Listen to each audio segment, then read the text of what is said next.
രാഷ്ട്രീയ വിഷയങ്ങൾ, രാഷ്ട്രീയ പ്രവർത്തകരുമായി ബന്ധപ്പെട്ട് നടക്കുന്ന എല്ലാ സംഭവങ്ങളും ഒക്കെ നമുക്കെല്ലാവർക്കും അറിയാൻ താല്പര്യമുള്ള കാര്യങ്ങളാണ്. അത് അവരോട് തന്നെ നേരിട്ട് ചോദിക്കാൻ പറ്റിയാൽ കൊള്ളാമെന്ന് തോന്നുന്നവരാണ് നമ്മളെല്ലാവരും. ഇന്ന് അങ്ങനെ സുപ്രധാനമായ ഒരു ചർച്ചാ വിഷയത്തിൻ്റെ ഭാഗമായി നിൽക്കുന്ന ഒരു സജീവ രാഷ്ട്രീയ പ്രവർത്തകനെ, ഒരു ജനപ്രതിനിധിയെ നമുക്ക് കയ്യിൽ കിട്ടിയിട്ടുണ്ട്. തിരുവനന്തപുരത്തിൻ്റെ സ്വന്തം ശ്രീ കടകംപള്ളി സുരേന്ദ്രൻ MLA നമ്മളോടൊപ്പമുണ്ട്. അദ്ദേഹത്തെ ലൂസ് ടോക്സിലേക്ക് ക്ഷണിക്കാം. നമസ്കാരം MLA. ഇവിടെ പൊതുവെ MLA ആയിട്ട് സംസാരിക്കണം എന്നൊക്കെ ആലോചിച്ചപ്പോൾ എല്ലാവരും പറഞ്ഞൊരു കാര്യം, മൈക്ക് വച്ചു കഴിഞ്ഞാൽ, ഫ്രണ്ടിൽ വന്നു കഴിഞ്ഞാൽ MLA വളരെ ഗൗരവക്കാരനാണ് എന്നാണ്. അങ്ങനെ ആയാൽ എനിക്ക് വലിയ പ്രയാസമായിരിക്കും സംഭാഷണം നടത്താൻ. അപ്പോൾ ഒന്ന് എന്നെയും കൂടി ഒന്ന് സഹായിക്കണം. അപ്പം നമുക്ക് കുറച്ച് ആളുകൾക്ക് അറിയാൻ ആഗ്രഹമുള്ള കുറച്ച് കാര്യങ്ങൾ മാത്രം സംവദിക്കണം എന്നാണ്. ഇന്ന് കേരള രാഷ്ട്രീയത്തിൽ വളരെ പ്രധാനമായി നിൽക്കുന്ന, ചർച്ചാ വിഷയമായി നിൽക്കുന്ന ചില കാര്യങ്ങൾ കൂടി നമുക്കതിലിടയിൽ പറയാനുണ്ട്. പക്ഷെ തുടക്കത്തിൽ അങ്ങ് രാഷ്ട്രീയത്തിലേക്ക് വരുന്ന ഒരു കാലഘട്ടം വളരെ മുൻപ് തന്നെ അങ്ങയുടെ ജീവിത സാഹചര്യം എന്തായിരുന്നു, കുടുംബ പശ്ചാത്തലം, ഒരു കുടുംബത്തിൻ്റെ ഒരു സാമ്പത്തിക സ്ഥിതി എന്തായിരുന്നു, മാതാപിതാക്കൾ, സഹോദരങ്ങൾ, അവർക്ക് ആർക്കെങ്കിലും, ഇപ്പോൾ CPIM എന്ന് പറയുന്നത് ആ കാലഘട്ടത്തിൽ ആ പാർട്ടിയിലേക്ക് വരിക വിപ്ലവകരമായ ഒരു തീരുമാനമാണ്. കോൺഗ്രസിലേക്ക് പോകാം ആ സമയത്ത്, അപ്പം അത് വേണ്ട, CPIM മതി എന്ന തീരുമാനം. അതിനെക്കുറിച്ച് ഈ ആരംഭഘട്ടം ഒന്ന് പറയാമോ? എൻ്റെ ജീവിതം ആരംഭിക്കുന്നത് നമ്മുടെ കൊച്ചുവേലി കടപ്പുറത്തു നിന്നാണ്. കൊച്ചുവേലി പള്ളിയുണ്ട്, ആ പള്ളിയുടെ കുറച്ചപ്പുറത്തുള്ള ഒരു വീട്ടിലാണ് ഞാൻ ജനിച്ചത്. അച്ഛൻ ഫാക്ടറി തൊഴിലാളിയായിരുന്നു. ആക്ച്വലി ടൈറ്റാനിയം ഫാക്ടറിയുടെ പ്രവർത്തനങ്ങൾ ആരംഭിക്കുന്ന കാലത്ത് അവിടുത്തെ ഇലക്ട്രിഫിക്കേഷൻ പ്രവർത്തനങ്ങൾ നടത്താൻ വേണ്ടിയിട്ട് കോട്ടയത്തു നിന്ന് വന്ന ഒരു ടീമിനോടൊപ്പം ഇവിടെ വന്ന ഒരു തൊഴിലാളിയാണ് അച്ഛൻ. പിന്നെ അച്ഛൻ ഇവിടെ നിന്ന് പോയില്ല എന്നുള്ളതേ ഉള്ളൂ. ഇവിടെ വന്ന അമ്മയെ കല്യാണം കഴിച്ച് ഇവിടെ തന്നെ താമസിക്കുകയായിരുന്നു. ഫാക്ടറിയുടെ പ്രാരംഭകാലം എന്ന് പറയുന്നത് ഭയങ്കര പ്രയാസമുള്ളൊരു കാലമായിരുന്നു. ഫാക്ടറി 2 വർഷം വരെ തുടർച്ചയായിട്ട് പൂട്ടിയിട്ട കാലമുണ്ട്. ആ കാലമൊക്കെ വലിയ വിഷമവും പ്രയാസവും ദാരിദ്ര്യമൊക്കെ അനുഭവിച്ച കാലമാണ്. ഞാൻ ചെറിയ കുട്ടിയായിരുന്ന കാലത്ത് അച്ഛൻ കടപ്പുറത്ത് കമ്പവല വലിക്കാനായിട്ട് പോയിട്ടുണ്ട്. അതിൽ നിന്ന് മത്സ്യം കിട്ടാൻ വേണ്ടിയിട്ട് അങ്ങനെ പോയിട്ടുണ്ട്. അമ്മയ്ക്ക് വലിയ വിദ്യാഭ്യാസമൊന്നും ഉണ്ടായിരുന്നില്ല, ചെറിയ വിദ്യാഭ്യാസം ഉണ്ടായിരുന്നു. അമ്മയാണ് ശരിക്കും തിരുവനന്തപുരംകാരി. അതെ. അമ്മാമ്മ കൊച്ചുവേലി ചന്തയിലെ ഒരു കച്ചവടക്കാരിയായിരുന്നു. ഈ ചക്കയും മരിച്ചിനിയൊക്കെ വിൽക്കുന്ന കച്ചവടക്കാരിയായിരുന്നു അമ്മാമ്മയ്ക്ക് ഒത്തിരി മക്കളുണ്ടായിരുന്നു. കുറേ പെൺമക്കളും 2 ആൺമക്കളും ഒക്കെ ഉണ്ടായിരുന്നു. അതിൽ അവസാനത്തിൻ്റെ മുന്നിലുള്ള ഒരാളായിരുന്നു അമ്മ. അപ്പോൾ അങ്ങനെ വളരെ പ്രയാസകരമായിട്ടുള്ള ദാരിദ്ര്യവും പ്രയാസവും ബുദ്ധിമുട്ടുമൊക്കെ അറിഞ്ഞ ആണ് ജീവിതത്തിൻ്റെ തുടക്കം എന്ന് പറയുന്നത്. അവിടെ ശംഭൂട്ടൻ ലോവർ പ്രൈമറി സ്കൂളിൽ 4ാം ക്ലാസ് വരെ പഠിച്ചു. 5, 6, 7 മാധവരം UPS പഠിച്ചു. പിന്നെ 8ാം ക്ലാസ് ആയപ്പോഴത്തേക്ക് അച്ഛൻ എന്നെ സെയിൻറ്റ് ജോസഫ് സ്കൂളിൽ കൊണ്ട് ചേർത്തു. അവിടെ നിന്നാണ് പൊതുപ്രവർത്തനത്തെ സംബന്ധിക്കുന്ന അതിൻ്റെ ബാലപാഠങ്ങളൊക്കെ തന്നെ ഞാൻ മനസ്സിലാക്കാൻ തുടങ്ങുന്നതും. അച്ഛൻ ആദ്യകാലം മുതൽ തന്നെ ഒരു കമ്മ്യൂണിസ്റ്റായിരുന്നു. അവിഭക്ത കമ്മ്യൂണിസ്റ്റ് പാർട്ടിയിലെ അംഗമായിരുന്നു അച്ഛൻ. ഫാക്ടറി തൊഴിലാളിയായിരിക്കുന്ന ഘട്ടത്തിൽ തന്നെ കമ്മ്യൂണിസ്റ്റ് പാർട്ടിയുടെ തിരുവിതാംകൂറിൻ്റെ പ്രവർത്തനങ്ങൾ നടക്കുന്ന കാലത്ത് ഞങ്ങളുടെ പ്രദേശം കടകംപള്ളി വില്ലേജ് എന്ന് പറയുന്നത് കമ്മ്യൂണിസ്റ്റുകാരുടെ ഒരു താവളമായിരുന്നു. അന്ന് അവിഭക്ത കമ്മ്യൂണിസ്റ്റ് പാർട്ടിയുടെ നേതാവൊക്കെ ആയിരുന്ന വേളി കൃഷ്ണനാരെന്നൊക്കെ പറയുന്ന അദ്ദേഹം ദീർഘകാലം കടകംപള്ളി ഗ്രാമപഞ്ചായത്തിൻ്റെ പ്രസിഡൻ്റൊക്കെ ആയിരുന്നതാണ്. അദ്ദേഹത്തിൻ്റെ തോപ്പിൽ വീടെന്ന് പറയും, വലിയ പുരയിടം, ഏക്കർ കണക്കിന് സ്ഥലമൊക്കെയുള്ള വലിയ ജന്മിയാണ് അദ്ദേഹത്തിൻ്റെ കുടുംബത്തിലായിരുന്നു പല കമ്മ്യൂണിസ്റ്റുകാരും ഒളിവിൽ പാർത്തിരുന്നത്. ഒളിവിൽ കഴിച്ചിരുന്ന MNൊക്കെ അവിടെ താമസിച്ചതായിട്ട് ഞാൻ പിന്നീട് കേട്ടിട്ടുണ്ട്. അങ്ങനെ പോലീസിനോ മറ്റൊന്നും പെട്ടെന്ന് എത്തിച്ചേരാൻ കഴിയാത്തതായിട്ടുള്ളൊരിടം, കമ്മ്യൂണിസ്റ്റ് അനുഭാവികളായിട്ടുള്ള പാവപ്പെട്ട ആളുകൾ ഉള്ള ഒരു പ്രദേശം. സ്വാഭാവികമായിട്ടും തൊഴിലാളി ആയിരുന്ന അച്ഛൻ കമ്മ്യൂണിസ്റ്റ് പാർട്ടിയുടെ മെമ്പറായി, അതിൻ്റെ പ്രവർത്തകനായിട്ട്. ആ ഒരു അച്ഛൻ്റെ കമ്മ്യൂണിസ്റ്റ് പാർട്ടി മെമ്പർ എന്നുള്ള നിലയിലുള്ള, കമ്മ്യൂണിസ്റ്റുകാരൻ എന്നുള്ള നിലയിലുള്ള, തൊഴിലാളി പ്രവർത്തകൻ എന്നുള്ള നിലയിലുള്ള അച്ഛൻ്റെ പ്രവർത്തനവും ജീവിതവും എന്നെ സ്വാധീനിച്ചിട്ടുണ്ട് എന്നുള്ളത് വാസ്തവമാണ്. അന്ന് ഞങ്ങൾ താമസിക്കുന്ന പ്രദേശത്തെന്ന് പറഞ്ഞാൽ നഗരസഭയുടെ ഭാഗമാണ് അന്ന് ആ സ്ഥലം. ആ സ്ഥലത്ത് നഗരസഭയിൽ ഏകപക്ഷീയമായിട്ട് കോൺഗ്രസ് തിരഞ്ഞെടുക്കപ്പെടുന്ന സ്ഥലമാണ്. ദീർഘകാലം എതിർ സ്ഥാനാർത്ഥികളുണ്ടായിരുന്നില്ല. എതിർ സ്ഥാനാർത്ഥി തന്നെ ശരിക്കും വരുന്നത് എൻ്റെ കൂട്ടുകാരനായിരുന്ന റോക്കി മാനുവൽ അന്തരിച്ചുപോയി. റോക്കി മാനുവൽ സ്ഥാനാർത്ഥിയായിട്ട് മത്സരിക്കുമ്പോഴാണ് അവിടെ ആദ്യമായിട്ട് ഒരു എതിർ സ്ഥാനാർത്ഥി വരുന്നത്. അപ്പോൾ അത്തരത്തിൽ കോൺഗ്രസ്സിന് വളരെ ശക്തി ഉണ്ടായിരുന്ന കാലമായിരുന്നു. ആ കാലത്ത് വളരെ പ്രയാസമായിരുന്നു അവിടെ യഥാർത്ഥത്തിൽ നമ്മുടെ കമ്മ്യൂണിസ്റ്റുകാരെന്നുള്ള നിലയിൽ പ്രവർത്തിക്കാനും ജീവിക്കാനും. പിന്നെ അച്ഛനോട് എന്തോ എല്ലാവർക്കും വലിയ താല്പര്യമായിരുന്നു. സമീപവാസികളായിട്ടുള്ള ആളുകൾ മുസ്ലിം സമുദായത്തിൽ പെട്ടിട്ടുള്ള സഹോദരങ്ങളായിരുന്നു. അവരെല്ലാം തന്നെ അന്ന് എൻ്റെ കൂട്ടുകാരായിരുന്നു. അവിടെ നിന്നാണ് പിന്നീട് ഞാൻ 8ാം ക്ലാസ്സൊക്കെ ആയപ്പോഴത്തേക്ക് ഞങ്ങളവിടുന്ന് ആ സ്ഥലം മാറി ഞങ്ങൾ കടകംപള്ളിയിലേക്ക് വരുന്നത്. ആനേറ ആ പ്രദേശത്ത് അച്ഛൻ ഒരു 50 സെൻറ്റ് സ്ഥലമൊക്കെ മേടിച്ചു. അവിടെ താമസിക്കാൻ വന്നതിന് ശേഷമാണ് പാർട്ടി പ്രവർത്തനത്തിൽ വളരെ ആക്റ്റീവായിട്ട് ഇറങ്ങാൻ തുടങ്ങിയത്. അപ്പോൾ തുടക്കം മുതൽ കമ്മ്യൂണിസ്റ്റ് പാർട്ടി എന്ന് അച്ഛനിൽ നിന്ന് കണ്ട് ആ പാർട്ടിയിലേക്ക് ആകൃഷ്ടനാവുകയാണ് ചെയ്തത്. അപ്പോൾ ആദ്യഘട്ടത്തിൽ പാർട്ടി പ്രവർത്തനത്തിൽ മർദ്ദനം ഏൽക്കേണ്ടി വന്ന അല്ലെങ്കിൽ പോരാട്ടം നടത്തേണ്ടി വന്ന ഒരു സന്ദർഭം? യഥാർത്ഥത്തിൽ ഞാൻ KSYF സംഘടിപ്പിച്ചുകൊണ്ടാണ് എൻ്റെ പ്രദേശത്ത് നമ്മുടെ പ്രവർത്തനങ്ങൾ ആരംഭിക്കുന്നത്. അന്ന് ഞങ്ങളുടെ പ്രദേശത്തിനൊരു പ്രത്യേകത ഉണ്ടായിരുന്നു. കമ്മ്യൂണിസ്റ്റ് പാർട്ടിക്കകത്ത് 1967 ഉണ്ടായിട്ടുള്ള രൂക്ഷമായിട്ടുള്ള അഭിപ്രായ വ്യത്യാസമുണ്ട്. അഭിപ്രായ വ്യത്യാസം തീവ്രവാദ രാഷ്ട്രീയത്തിൻ്റെ സ്വാധീനം. അന്ന് ആ പഞ്ചായത്തിലെ 64 ഉണ്ടായിട്ടുള്ള പിളർപ്പിൽ ഈ ഞാൻ പറഞ്ഞ വേളികൃഷ്ണൻ നായർ, ഉണ്ണിച്ചേട്ടൻ എന്ന് വിളിക്കുന്ന അവരെല്ലാം തന്നെ CPIയുടെ ഭാഗമായിട്ട് പോയി. CPM ഉറച്ചു നിന്നിരുന്ന അന്നത്തെ വൈസ് പ്രസിഡന്റ് ഒരു K. സുധാകരൻ, ഒരു ധർമ്മരാജൻ, അവരെല്ലാം കമ്മ്യൂണിസ്റ്റുകാരെന്നുള്ള നിലയിൽ സജീവ പ്രവർത്തനം നടത്തുന്നത്. അവരെല്ലാം തന്നെ 67 സ്പ്ലിറ്റിൻ്റെ സമയത്ത് നക്സലിസത്തോട് ആഭിമുഖ്യമുള്ളവരായി മാറി. ചുരുക്കി പറഞ്ഞാൽ ഞാൻ KSYFൻ്റെ പ്രവർത്തനം ആരംഭിക്കുന്ന കാലത്ത് കമ്മ്യൂണിസ്റ്റ് പാർട്ടിയുടെ പ്രവർത്തനം ഒട്ടും തന്നെ ആ പ്രദേശത്തുണ്ടായിരുന്നില്ല. ഒരു കാലത്ത് കമ്മ്യൂണിസ്റ്റ് പാർട്ടിയുടെ ഈറ്റില്ലമെന്ന് പറയാൻ കഴിയുന്നൊരു സ്ഥലമായിരുന്നു അത്. ഒട്ടും തന്നെ ഉണ്ടായിരുന്നില്ല. ഈ തരത്തിൽ തീവ്രവാദ രാഷ്ട്രീയത്തിൻ്റെ വക്താക്കളായിട്ട് എല്ലാം തന്നെ മാറുന്ന സ്ഥിതി ഉണ്ടായി. ആ സന്ദർഭത്തിലാണ് ഞാൻ KSYFൻ്റെ ഒരു യൂണിറ്റ് രൂപീകരിച്ചുകൊണ്ട് അവിടെ പ്രവർത്തനം ആരംഭിക്കുന്നത്. അന്ന് മണ്ഡലം മാധവൻ എന്ന് പറയുന്ന ഒരു കോൺഗ്രസ് നേതാവിൻ്റെ മകൻ ഷാജി ഉണ്ടായിരുന്നു. ഞങ്ങൾ രണ്ടുപേരും കൂടെ ചേർന്നിട്ടാണ് കോൺഗ്രസ് നേതാവ്, മണ്ഡലം കോൺഗ്രസ് നേതാവാണ് അദ്ദേഹം. ഖദർ ധാരിയും ഗാന്ധി തൊപ്പിയൊക്കെ ധരിച്ച് ഷോളൊക്കെ ഇട്ട് ശരിക്കും ഒരു ഗാന്ധിയനായിട്ട് നടക്കുന്ന മനുഷ്യനായിരുന്നു അദ്ദേഹം. അദ്ദേഹത്തിൻ്റെ മകനുമായിട്ട് ചേർന്ന് KSYFൻ്റെ യൂണിറ്റ് ഉണ്ടാക്കി. അക്കാലത്ത് ഈ തനിനിറം പത്രത്തിൽ ഒരു കാർട്ടൂൺ വരുമായിരുന്നു, മന്ത്രിയുടെ കാർട്ടൂൺ. അത് വളരെ രസകരമായിട്ടുള്ള കാർട്ടൂണാണ്. ഈ കരുണാകരനെയും അതുപോലെ അന്ന് കോൺഗ്രസിനെയൊക്കെ ശക്തമായിട്ട് വിമർശിച്ചുകൊണ്ടുള്ള വളരെ മനോഹരമായിട്ടുള്ള കാർട്ടൂൺ. ആ കാർട്ടൂണെല്ലാം തന്നെ വരയ്ക്കാനായിട്ട് അക്കാലത്ത് അവിടെ ഒരു ചെറുപ്പക്കാരനുണ്ടായിരുന്നു, ജഗന്നാഥൻ. എൻ്റെ പ്രായത്തിലുള്ള പയ്യൻ തന്നെ അവനുണ്ടായിരുന്നു. ജഗന്നാഥൻ എന്ന് പറയുന്ന നല്ല വരയ്ക്കുന്നവനായിരുന്നു. അവനത് വലിയ തോതിൽ വരച്ചു തരും. കേരളകൗമുദി ഓഫീസിൽ പോയി വലിയ ഈ പേപ്പർ കെട്ടി വരുന്നതായിട്ടുള്ള വൃത്തത്തിനുള്ള ഒരു കട്ടിയുള്ള ബോർഡ് ഉണ്ടാവും. ആ ബോർഡ് അവിടെ നിന്ന് വിലയ്ക്ക് മേടിച്ച്, അത് കേരളകൗമുദി പത്രാധിപരുടെ ഭാര്യയാണ് അതിൻ്റെ കച്ചവടക്കാരി എന്ന് പറയുന്നത്. അവരുടെ കയ്യിൽ നിന്ന് അത് വിലയ്ക്ക് മേടിച്ച് കൊണ്ടുപോയി അതിലൊട്ടിച്ച് വയ്ക്കും. അമ്പലത്തിലേക്ക് പോകുന്ന ആളുകളെല്ലാം തന്നെ അരശിൻ്റെ മൂട്ടിൽ വയ്ക്കുന്ന ഇത് കാണും. ആളുകൾ നോക്കി, ആളുകൾ ശരിക്കും ശ്രദ്ധിക്കും. ഇത് അന്ന് അവിടുത്തെ കോൺഗ്രസ്സുകാർക്ക് ഇഷ്ടമായിരുന്നില്ല. അവർ നോക്കുമ്പോഴത്തേക്ക് ഞാനും ഇങ്ങനെ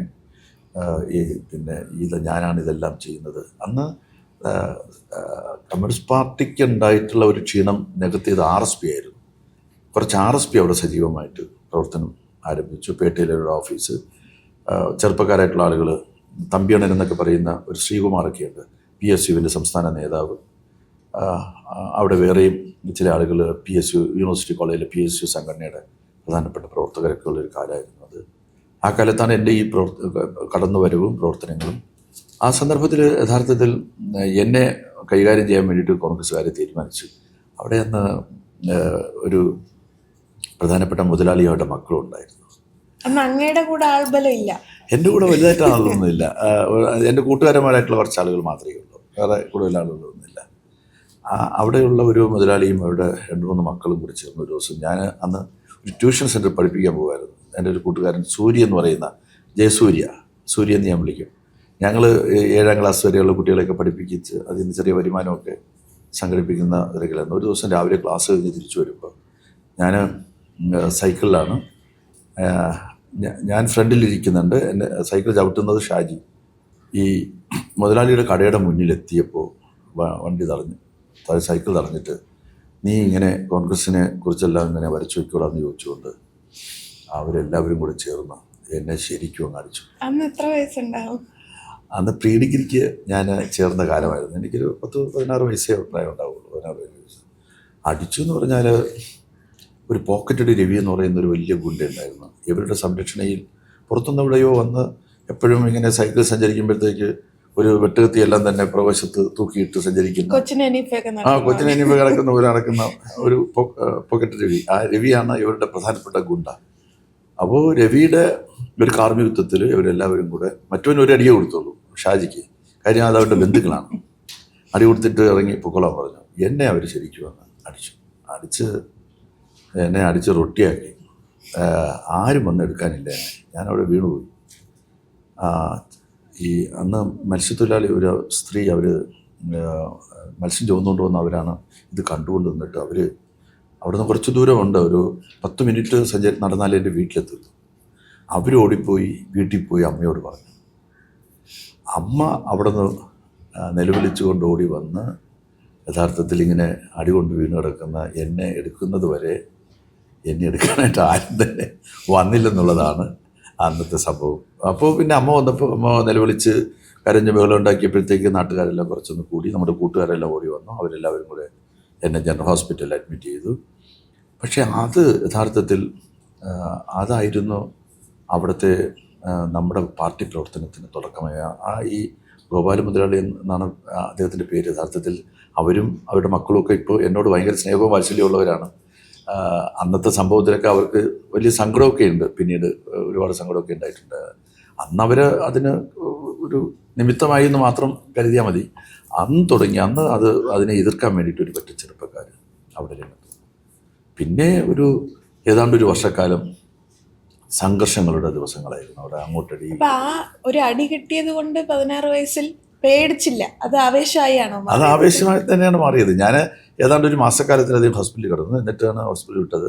പക്ഷേ ഈ ഒരു മാസത്തിനിടയിൽ അവിടെ നടന്ന സംഭവങ്ങൾ വളരെ വലുതായിരുന്നു. ഈ കട കയറി അടിക്കുവാനും, കട കയറി നമ്മുടെ ആളുകൾ അടിച്ചു തകർത്തു. അവിടെ ആ കടയുടെ അടുത്ത് തന്നെ ഒരു പോലീസ് പിക്കറ്റ്, ഏതാണ്ട് ഒരു വർഷക്കാലത്തുള്ള ഒരു പോലീസ് പിക്കറ്റിയുടെ സ്ഥിതി വന്നു.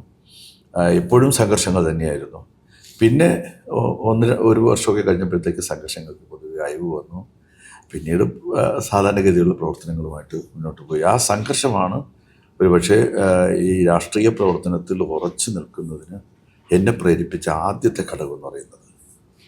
രണ്ടാമത്തെ ഭാഗം എന്ന് പറയുന്നത് അടിയന്തരാവസ്ഥയുടെ കാലമാണ്. 75 അടിയന്തരാവസ്ഥ കാലഘട്ടം KSYF-ന്റെ പ്രവർത്തനങ്ങളൊക്കെ നന്നായിട്ട് നടത്തി. അടിയന്തരാവസ്ഥ കാലത്ത് ഒളിവിലിരുന്നു കൊണ്ടുള്ള പ്രവർത്തനങ്ങൾ, നമ്മുടെ അന്നത്തെ ഒളിവിൽ താമസിക്കുന്ന നേതാക്കന്മാർ ആർ പരമേശ്വരനുള്ള പെരുപ്പുംകൂട് മുരളി, അങ്ങനെ തുടങ്ങിയിട്ടുള്ള നേതാക്കന്മാരുടെ സ്റ്റഡി ക്ലാസ്സുകളിൽ ഒളിവിൽ പങ്കെടുക്കുക. ഇന്ന് ചെറുപ്പക്കാരായിട്ടുള്ള ഞങ്ങൾ കുറേ ആളുകൾ നിരന്തരമായിട്ട് ഇവരുടെ ക്ലാസ്സുകളിൽ പങ്കെടുക്കുകയും അവർ പറയുന്ന അനുസരിച്ച് പ്രവർത്തിക്കുകയും ചെയ്യുന്നുണ്ടായിരുന്നു.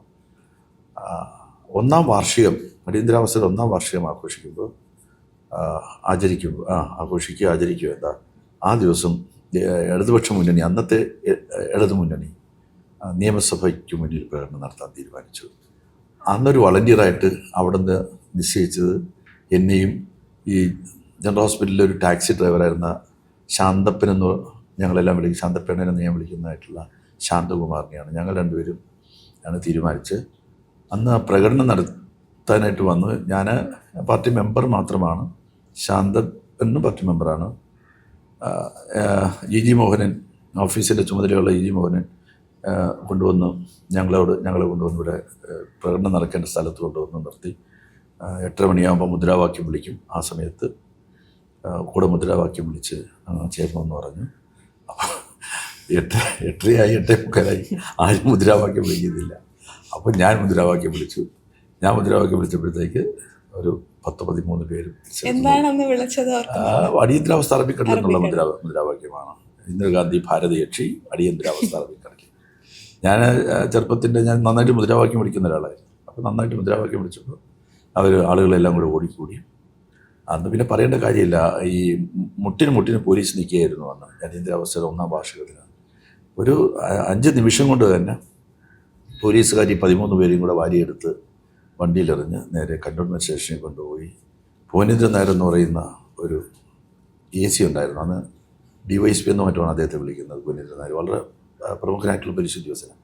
അദ്ദേഹത്തിൻ്റെ നേതൃത്വത്തിൽ എല്ലാവരുടെയും വസ്ത്രമൊക്കെ ഒഴിഞ്ഞു വെച്ചിട്ട് അടിക്കുക എന്ന് പറഞ്ഞാൽ നമുക്ക് ചിന്തിക്കാൻ പറ്റാത്ത തരത്തിലുള്ള അടിയാണ്. എനിക്ക് അതിൽ രസകരമായിട്ടും ഭീകരമായിട്ടും തോന്നിയത് എന്നെ അടിക്കാൻ അയാൾ തിരഞ്ഞെടുത്തത് എൻ്റെ വീടിനടുത്തുള്ളൊരു ചെറുപ്പക്കാരനെയാണ്, ഒരു പോലീസുകാരനെയാണ്. മനസ്സിലായില്ല, അയാൾ എന്നെ അടിക്കാൻ തയ്യാറാകത്തോണ്ട് പൂവനേന്ദ്രൻ ഒരാൾ ചീത്ത വിളിച്ചിട്ട് എന്നെ അടിപ്പിച്ചു, ധാരാളമായിട്ട് അടിച്ചു. പക്ഷേ അന്ന് നിയമസഭയിൽ നിന്ന് പെട്ടെന്ന് തന്നെ ഗൗരിയമ്മയും ചാത്തുണ്ണി മാസ്റ്ററും ഞങ്ങൾ ഒരുപാട് അടിക്കാൻ വേണ്ടിയിട്ടുള്ള അവസരം കൊടുത്തില്ല. ഞങ്ങളിങ്ങനെ മുദ്രാവാക്യം വിളിച്ച് പോലീസ് ഞങ്ങളെ കൊണ്ടുപോയി ഒരു മണിക്കൂറിനകത്ത് തന്നെ അവർ ഓടി അവിടെ എത്തി. അവിടെ എത്തുമ്പോഴത്തേക്ക് നമ്മൾ മുണ്ടും തുണിയൊന്നും ഇല്ലാതെ നിൽക്കുകയാണ്. ഗൗരിയമ്മയുടെ ശൗര്യം അന്നാണ് ആദ്യമായിട്ട് എൻ്റെ ജീവിതത്തിൽ കാണുന്നത്. പൂവനേന്ദ്രൻ നായരെ അവർക്ക് വസ്ത്രം എടുത്ത് കൊടുക്കണോ എന്ന് പറയുന്ന ഗൗരിയമ്മ, ചാത്തുണ്ണി മാസ്റ്ററും. അപ്പോൾ ഇവരെല്ലാവരും കൂടെ വസ്ത്രം തന്നു. യഥാർത്ഥത്തിൽ അന്ന് മരിക്കാതെ പോയതിൻ്റെ കാര്യം എന്ന് പറയുന്നത് ഈ ഗൗരിയമ്മയും ചാത്തുണ്ണി മാസ്റ്ററും ഞങ്ങളെ കോടതിയിൽ കൊണ്ടുപോകുന്നത് വരെ അവിടെ ഇരുന്നു എന്നുള്ളതാണ്. ഞങ്ങൾ കോടതിയിൽ അയാളാണ് പറയുന്നത് അയക്കാം ഗൗരിയമ്മ ബുക്കോ എന്നൊക്കെ പറഞ്ഞിട്ടും അവർ പോയില്ല. കോടതിയിലേക്ക് ഞങ്ങളെ വാനിൽ കയറ്റി കൊണ്ടുപോകുന്നത് വരെ അവർ സ്റ്റേഷനിൽ അവർക്കറിയാമായിരുന്നു അവർ പോയാൽ ഭീകരമായിട്ട് മർദ്ദിക്കുന്നു. അതിന് മുമ്പൊരു സംഭവം ഉണ്ടായത് അടിയന്തരാവസ്ഥയുടെ പ്രഖ്യാപനം വന്ന ദിവസം പേട്ടയിലൊരു പ്രകടനം നടന്നിട്ടുണ്ടായിരുന്നു. പോലീസ് സ്റ്റേഷൻ്റെ മുന്നിലൂടെ പ്രകടനം വരുമ്പോൾ പോലീസുകാർ ഭീകരമായിട്ട് അല്ലെങ്കിൽ ഞാൻ പനി പിടിച്ച് കിടക്കുന്ന സമയത്തായിരുന്നു പ്രകടനത്തിൽ പങ്കെടുക്കാൻ വന്നത്. അപ്പോൾ എൻ്റെ അടിവയറ്റിലൊരു കുത്ത് കിട്ടി. അതെന്നെ വല്ലാതെ പ്രശ്നമാക്കി. ഞാൻ ജനറൽ ഹോസ്പിറ്റലിൽ ഏതാണ്ട് ഒരു 3 മാസത്തിലധികം ഹോസ്പിറ്റലിൽ കിടന്നു. പിന്നീട് BJPയുടെ സ്ഥാനാർത്ഥിയായിട്ട് മത്സരിച്ച ഡോക്ടർ റേച്ചൽ മത്തായി ഉണ്ട്. അവരായിരുന്നു ഈ വാർഡ് 4 മെഡിസിൻ്റെ ചുമതലയുള്ള ഡോക്ടർ. യഥാർത്ഥത്തിൽ ഒരു റീബർത്ത് എനിക്ക് തന്നത് ഡോക്ടർ റേച്ചൽ മത്തായി. അവർ എന്നെ ജീവിതത്തിൽ മറന്നിട്ടുമില്ല, ഞാനും അവരെ മറന്നിട്ടില്ല. ഒരു സ്ഥാനാർത്ഥിയാകുന്ന സമയത്തും അല്ലാതെയൊക്കെ തന്നെ ഇടയ്ക്ക് വിളിക്കുകയും സംസാരിക്കുകയും ചെയ്യുമായിരുന്നു. അങ്ങനെ ഒരു സംഭവം കൂടെ നടന്നിട്ടുണ്ട്. ഇതിനിടയിൽ എനിക്കൊരു ജോലി കിട്ടിയ ഒരു സംഗതി ഉണ്ടായിട്ടുണ്ട്. ഞാനും എൻ്റെ ഒരു കൂട്ടുകാരൻ വിജയകുമാറും കൂടെ അന്ന് കണ്ടക്ടർ ടെസ്റ്റ് എഴുതാനായിട്ട് പോയി. പാലക്കാട് ജില്ല വെച്ചിട്ടാണ് കണ്ടക്ടർ ടെസ്റ്റ് എഴുതിയത്. വളരെ ഒരു രസത്തിന് പോയതാണ്. കിട്ടുകയാണെങ്കിൽ ജോലിക്ക് പോകാമെന്ന് വിചാരിച്ചു. അങ്ങനെ ആ ടെസ്റ്റ് പാസ്സായി. വീട്ടുകാരുടെ നിർബന്ധം ഉണ്ടായിരുന്നോ ജോലി ചെയ്യണം? ഇല്ല, അങ്ങനെയൊന്നും പറഞ്ഞിരുന്നില്ല. അച്ഛൻ രാഷ്ട്രീയം കളിച്ച് നടക്കുന്നതിനോട് അച്ഛൻ അങ്ങനെ എതിർപ്പുണ്ടായിരുന്നില്ല. അമ്മയ്ക്കും അങ്ങനെ നമ്മൾ വീട്ടിൽ ബുദ്ധിമുട്ടും പ്രയാസമൊക്കെ ഉണ്ട് എന്നുള്ള ഒരു വിഷയം ഉണ്ടെങ്കിലും രാഷ്ട്രീയ പ്രവർത്തനം നടത്തുന്നതിനോടോ അടിയന്തരാവസ്ഥ കാലത്ത് സമരത്തിന് പോയതിനോടോ അവർ അങ്ങനെയൊന്നും ഒരു എതിർപ്പൊന്നും അവർക്ക് ഉണ്ടായിരുന്നില്ല. പക്ഷെ എനിക്ക് ജോലി കിട്ടി. ആ ജോലി കിട്ടിയവരെ ഞാൻ ആരോടും പറഞ്ഞില്ല എന്നതാണ്. അത് ശരി. അപ്പോഴേക്ക് ഈ സംഭവങ്ങൾ വരികയും ഞാനൊരു പൂർണ്ണസമയ പ്രവർത്തകനായി മാറണമെന്ന് സ്വയം തീരുമാനമെടുക്കുകയും ചെയ്തിട്ടുണ്ടായിരുന്നു. അവൻ ജോലിക്ക് പോയി. എൻ്റെ കൂട്ടുകാരൻ, ഞങ്ങൾ രണ്ടുപേർക്കും ജോലി കിട്ടി. അവൻ ജോലിക്ക് പോയി. ഞാൻ ജോലി കിട്ടിയ വിവരം ആരോടും പറഞ്ഞില്ല. ഞാൻ പൂർണ്ണസമയ പ്രവർത്തകൻ എന്നുള്ള നിലയിലേക്ക് മാറുന്ന ഈ കണ്ടക്ടറായിട്ട് ഡബിൾ ബെല്ലടിച്ചെല്ലാം ബസ്സുകൾക്ക് വലിയ അന്നും കണ്ടക്ടർ എന്നൊക്കെ പറയുന്നത് ഭയങ്കര ഒരു ചെറുപ്പക്കാർക്ക് വലിയ ആവേശം തോന്നുന്ന ഒരു ജോലിയാണ്. അല്ല, പരീക്ഷ എഴുതിയ ഒരു ജോലി കിട്ടുക ആ കാലഘട്ടത്തിൽ ഞാൻ പരീക്ഷ എഴുതിയ പാലക്കാട് ജില്ലാ വൈസായിട്ടുള്ള പരീക്ഷ എഴുതിയത്. അങ്ങനെയൊക്കെയുള്ള ഒരു ലൈഫായിരുന്നു. പിന്നെ പൂർണ്ണസമയ പ്രവർത്തകനായിട്ട് തന്നെ മാറുകയായിരുന്നു പാർട്ടിയുടെ പൂർണ്ണസമയ പ്രവർത്തകന് ഒരു ഇണയെ തരാൻ തയ്യാറായല്ലോ ഒരു കുടുംബം വിവാഹത്തിന് ശേഷം. അങ്ങനെ ഒരു സാഹചര്യത്തിലേക്ക് എങ്ങനെ എത്തിച്ചു? ഞാൻ ആലോചിച്ചിട്ടുണ്ട് അത് എങ്ങനെ എന്നെ അവർക്ക് കല്യാണം കഴിക്കാൻ സാധിച്ചു എന്ന് ഞാൻ ആലോചിച്ചിട്ടുണ്ട്. അതിൻ്റെ കാരണം എന്ന് പറയുന്നത് ഞാൻ പഞ്ചായത്തിൻ്റെ വൈസ് പ്രസിഡന്റ് ആയിരുന്നപ്പോൾ പഞ്ചായത്ത് മെമ്പറായിരുന്ന ഒരു വിശാഖ ചേച്ചിയുണ്ട്. അവർ ഈ അരിശുമൂടി ജംഗ്ഷനിൽ തന്നെയാണ് അവരുടെ കുടുംബമൊക്കെ. ആ ചേച്ചിയുടെ വീടെന്ന് പറഞ്ഞാൽ ഞങ്ങളുടെ പാർട്ടി ഓഫീസ് പോലെയാണ്. ഞാൻ മിക്കവാറും അവിടെ ഉണ്ടെങ്കിൽ ആനേറെ ഉണ്ടെങ്കിൽ ആ വീട്ടിലാണ്. അപ്പോൾ ചേച്ചിയുടെ വീടുമായിട്ടുള്ള എൻ്റെ ഒരു ബന്ധം, എന്നെ പറ്റിയുള്ള ചേച്ചിയുടെ ഒരു ബോധ്യം, അതിൻ്റെ എല്ലാ അടിസ്ഥാനത്തിലാണ് ചേച്ചിയുടെ അടുത്ത ബന്ധുവായിട്ടുള്ള ഈ സുലേഖയെ കല്യാണം കഴിക്കാൻ ചേച്ചി നിർബന്ധിക്കുന്നത്. അല്ല, അവരെ കുടിക്കുകയെന്ന് വേണമെങ്കിൽ പറയാം. അങ്ങനെ വേണമെങ്കിൽ പറയാം. അവരൊന്ന് വീടിനെ പഠിച്ച ഫൈനൽ ഇയറിന് എന്താവുന്ന സമയമായിരുന്നു. എല്ലാം സുലേഖ പിന്നെ ഇവർ തന്നെയാണ്, ആ ചേച്ചി തന്നെയാണ് പൊന്നപ്പൻ എന്ന് പറയുന്ന മാമനുണ്ട്. ആ പൊന്നപ്പൻ മാമനും ഈ വിശാഖ ചേച്ചി പഞ്ചായത്ത് മെമ്പറുമായിരുന്നു. അപ്പോൾ ഞാൻ യഥാർത്ഥത്തിൽ എന്നെ പഞ്ചായത്ത് പ്രസിഡൻ്റായിട്ട് പാർട്ടി തീരുമാനിച്ചാണ്. അപ്പോൾ അവിടെ ചെല്ലുമ്പോഴത്തേക്ക് സീനിയറായിട്ടുള്ള സുധാകരൻ സാറ് പഞ്ചായത്ത് മെമ്പറായിട്ട് ഇരിപ്പുണ്ട്. അപ്പോൾ സാറുള്ളപ്പോൾ ഞാൻ അങ്ങനെ പഞ്ചായത്ത് പ്രസിഡൻ്റ് ആവുന്നത് ശരിയല്ലല്ലോ എന്ന് എനിക്ക് തന്നെ തോന്നിയിട്ട് ഞാൻ പറഞ്ഞു, സാറ് പഞ്ചായത്ത് പ്രസിഡൻ്റ് ആകട്ടെ, ഞാൻ വൈസ് പ്രസിഡൻ്റായിട്ട്. ഞാൻ സജീവമായിട്ട് ഇവിടെ നിന്ന് KSY അതെ ആ സമയത്താണ് 23 മറ്റു വയസ്സുണ്ടാവും ആ സമയത്ത്. അങ്ങനെ പഞ്ചായത്ത് വൈസ് പ്രസിഡൻ്റായി ഞാൻ അവിടെ പ്രവർത്തിച്ചു. ആ സമയത്താണ് ഈ വിവാഹം നടക്കുന്നത്. Arrange marriage. അവർ എന്തോ എനിക്കറിയില്ല, സുലേഖയുടെ അച്ഛൻ ISROയിലൊരു ജീവനക്കാരനായിരുന്നു. അവരുടെ കുടുംബം അവിടെ ഒരു വലിയ കുടുംബമാണ്, കടകംപള്ളിയിലെ. അവർ താമസിക്കുന്ന കല്ലമ്പള്ളിയിലായിരുന്നെങ്കിലും ആ കുടുംബം അമ്പലത്തിൽ വീടെന്ന് പറയും. ആ വീട് അവിടെ ഒരുപാട് ബന്ധുബലമുള്ള വലിയൊരു ഫാമിലിയാണത്. ഇപ്പോഴും അങ്ങനെയാണ്. അവരുടെ ബന്ധുക്കൾ ധാരാളമായിട്ട് ആ പ്രദേശത്ത്. അവർക്ക് പാർട്ടിയോട് എന്തെങ്കിലും ചായ്വോ? അതിൽ ചില ചേട്ടന്മാരെല്ലാം നമ്മുടെ പാർട്ടി മെമ്പർമാരായിട്ടൊക്കെ ഉണ്ടായിരുന്നു. ചില ചേട്ടന്മാരൊക്കെ അവർ 1-2 പേര് മരിച്ചുപോയി ഇപ്പോൾ. പക്ഷെ എന്നാലും ആ കുടുംബം പൊതുവേ ലെഫ്റ്റിനോട് നല്ല, ഇപ്പോഴും 2-3 വിശാഖ ചേച്ചിയുടെ മക്കൾ 1-2 പേര് പാർട്ടി മെമ്പർമാരാണ്. അവരെല്ലാവരും പാർട്ടിക്ക് എതിരായിട്ട് ചിന്തിക്കുന്ന ആരുമില്ല. ഞങ്ങളുടെ കുടുംബ യോഗമൊക്കെ എപ്പോഴും ചേരാറുണ്ട്. ഈ അമ്പലത്തിൽ കുടുംബ യോഗം എന്ന് പറഞ്ഞിട്ട് ചേരാറുണ്ട്. പുതിയ കാലത്ത് 1-2 ആളുകളിൽ വ്യത്യാസം ഉണ്ടായിട്ടുണ്ടെന്നുള്ള ചോദിച്ചാൽ വലിയ ഫാമിലിയാണ്. 200-300 പേര് വരുന്നതായിട്ടുള്ള കുടുംബയോഗമാണ്. ആ കുടുംബയോഗത്തിൽ വരുന്ന മഹാഭൂരിപക്ഷവും നമ്മുടെ അനുഭവികൾ. ഈ വിവാഹത്തിന് ശേഷം ഇതുപോലെ അടി വാങ്ങിച്ചു കൂട്ടിയ സംഭവങ്ങളുണ്ടോ രാഷ്ട്രീയപരമായി? ഇല്ല, പിന്നെ അങ്ങനെ അടി കിട്ടിയ അനുഭവമൊന്നും ഉണ്ടായിട്ടില്ല. ഇവിടെ നടന്നിട്ടുള്ള സംഘർഷങ്ങൾ, പോലീസ് സംഘടനകൾ അത്രയൊക്കെ ഉണ്ടായിട്ടുള്ളൂ. അല്ലാതെ ഭീകരമായിട്ടുള്ള മർദ്ദനം അങ്ങനെയൊന്നും ഇട്ടില്ല. അതിനുശേഷം എൻ്റെ ഒരു ജീവിതത്തിൽ ഞാൻ നോക്കുമ്പോഴത്തേക്ക് ഞാൻ പങ്കെടുക്കാത്ത സമരം എന്ന് പറയുന്നത് കഴിഞ്ഞ 10 വർഷമായിട്ട് ഈ നമ്മൾ ഗവൺമെൻറ് വന്നല്ല. ആദ്യത്തെ ഗവൺമെൻറ്റിലെ അംഗം, രണ്ടാമത്തെ ഇപ്പോൾ MLA, നമ്മുടെ ഗവൺമെൻറ് തന്നെ. ആ സന്ദർഭത്തിൽ പിന്നെ ഒരിക്കലും സെക്രട്ടറിയുടെ സമരത്തിന് ഒരു കൺഫണ്ടേഷൻ വരുന്നതായിട്ടുള്ള സമരം, മറ്റത് SFIയുടെയും DYFIയുടെയും പ്രക്ഷോഭങ്ങൾ, സമരങ്ങൾ. ഞാൻ പാർട്ടി സെക്രട്ടറി ആയിരിക്കുന്ന കാലത്ത് DYFIയുടെ അതിൻ്റെ കേന്ദ്രമായിരുന്നു എല്ലാ ദിവസവും. തിരുവനന്തപുരത്ത് ഞാനില്ലാത്തതായിട്ട് ഏതെങ്കിലും ഒരു സമരം നടന്നിട്ടുണ്ടോ എന്ന് എനിക്ക് സംശയമുണ്ട്. അതിലെല്ലാം സംഘർഷങ്ങൾ ഉണ്ടായിട്ടുണ്ട്. പക്ഷേ ആ സംഘർഷങ്ങളും അങ്ങനെയൊക്കെ ഒഴിച്ചാൽ ബോധപൂർവം നേരത്തെ നടന്നതുപോലെയുള്ള അതിന് ഞാൻ 4 മാസം ജയിലിലും കിടന്നു. എന്നെ അറസ്റ്റ് ചെയ്തുകൊണ്ട് പോയിട്ട് ജയിലിലാക്കുകയാണ് ചെയ്തത്. അടിയന്തരാവസ്ഥയിൽ ജയിലിലും കിടന്നു. അങ്ങനെയാണ് നമ്മുടെ ഒരു ലൈഫ്.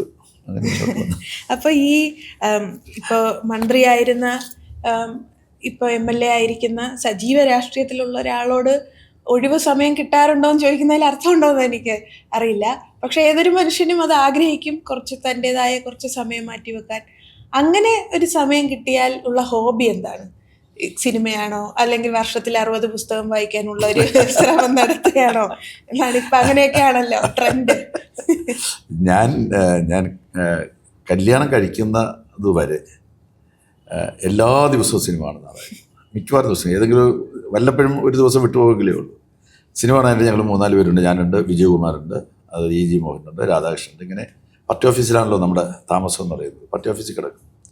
അപ്പോൾ അതുകൊണ്ട് എല്ലാ ദിവസവും സെക്കൻഡ് ഷോയ്ക്ക് പോകും. ഒരു ഷോ മാത്രമേ ഉണ്ടാവുള്ളൂ എന്ന് വരുന്ന ചില സിനിമകളുണ്ട്. എന്നുവെച്ചാൽ അത്രയ്ക്ക് ആൾ കയറാത്ത സിനിമകൾ. ആ സിനിമ പോലും നമ്മൾ പോയി കണ്ടിട്ടുണ്ട്. മനസ്സിലായില്ലേ? മലയാള സിനിമയ്ക്ക് നിങ്ങളെന്നാണ് പറഞ്ഞത്. അതുപോലും പോയി കണ്ടു. അന്ന് കാണാം ഫസ്റ്റ് ഷോ അത് ഉണ്ടാവില്ല, സെക്കൻഡ് ഷോയും ഫസ്റ്റ് ഷോ ഉണ്ടാവില്ല എന്നുള്ളത് കൊണ്ട് ഞങ്ങൾ നമ്മുടെ നിങ്ങളുടെ നാട്ടുകാർ തന്നെയാണ്, നമ്മുടെ വഞ്ചിയിലുണ്ടായിരുന്ന പേര് പെട്ടെന്ന് മറന്നുപോയി, അദ്ദേഹത്തിൻ്റെ ഒരു സിനിമ മാറ്റ്നിക്ക് പോയി കണ്ടു. അത് ഫസ്റ്റ് ഷോയ്ക്ക് ഉണ്ടാവില്ല എന്നുള്ളതുകൊണ്ട്. അപ്പോൾ അതുകൊണ്ട് സിനിമ യാതൊരു വ്യത്യാസമില്ലാതെ ഞങ്ങൾ പോയി കാണുകയും രാത്രി ആകുമ്പോഴത്തേക്ക് ഏതെങ്കിലും ഹോട്ടലിൽ പോയി കപ്പ് കുടിക്കുകയും പിന്നെ വന്ന് കിടന്ന് ഉറങ്ങുകയും ചെയ്യുന്ന രീതിയായിരുന്നു. സിനിമ കല്യാണം കഴിഞ്ഞ ശേഷവും സിനിമ കാണുക എന്നുള്ളത് പ്രധാനപ്പെട്ട ഒരു സംഗതി തന്നെയായിരുന്നു. പിന്നെ മിനിസ്റ്റർക്ക് ആയതിനു ശേഷം സിനിമ കാണാനായിട്ട് അങ്ങനെ വലിയ അവസരം കിട്ടാറില്ല. ഇപ്പോഴും വല്ലപ്പോഴും സിനിമ കാണുന്ന. ഏറ്റവും അവസാനമായി കണ്ട സിനിമ ഓർക്കുന്നുണ്ടോ? മമ്മൂട്ടിയുടെ സിനിമയാണെന്നാണ് എൻ്റെ ഒരു ഓർമ്മ. അതെ, മമ്മൂട്ടി അഭിനയിച്ച കളങ്കാവ്.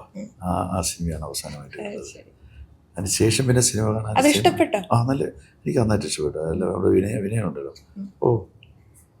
ഗംഭീരമായിട്ടുണ്ട് അത്. ഒരുപക്ഷെ മമ്മൂട്ടിയുടെ മേലില്ല വിനയൻ്റെ ഒരു അഭിനയ സ്ഥാനം എന്ന് പറയുന്നത്. തീർച്ചയായിട്ടും അത് മമ്മൂട്ടി അങ്ങനെ തന്നെ അത് പ്രസൻറ്റ് ചെയ്യുന്നുണ്ട്. നല്ല സിനിമ.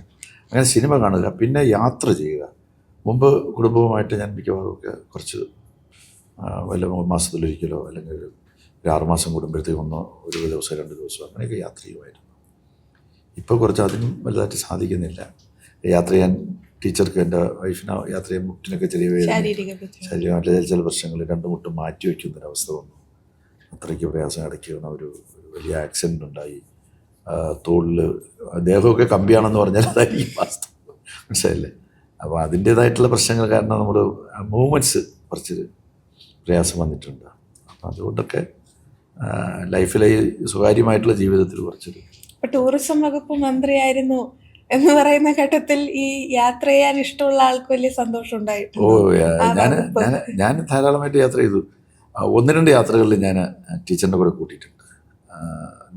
ഞങ്ങൾ പോപ്പിനെല്ലാം കാണാൻ പോയി, ജർമ്മനി സന്ദർശിച്ചു.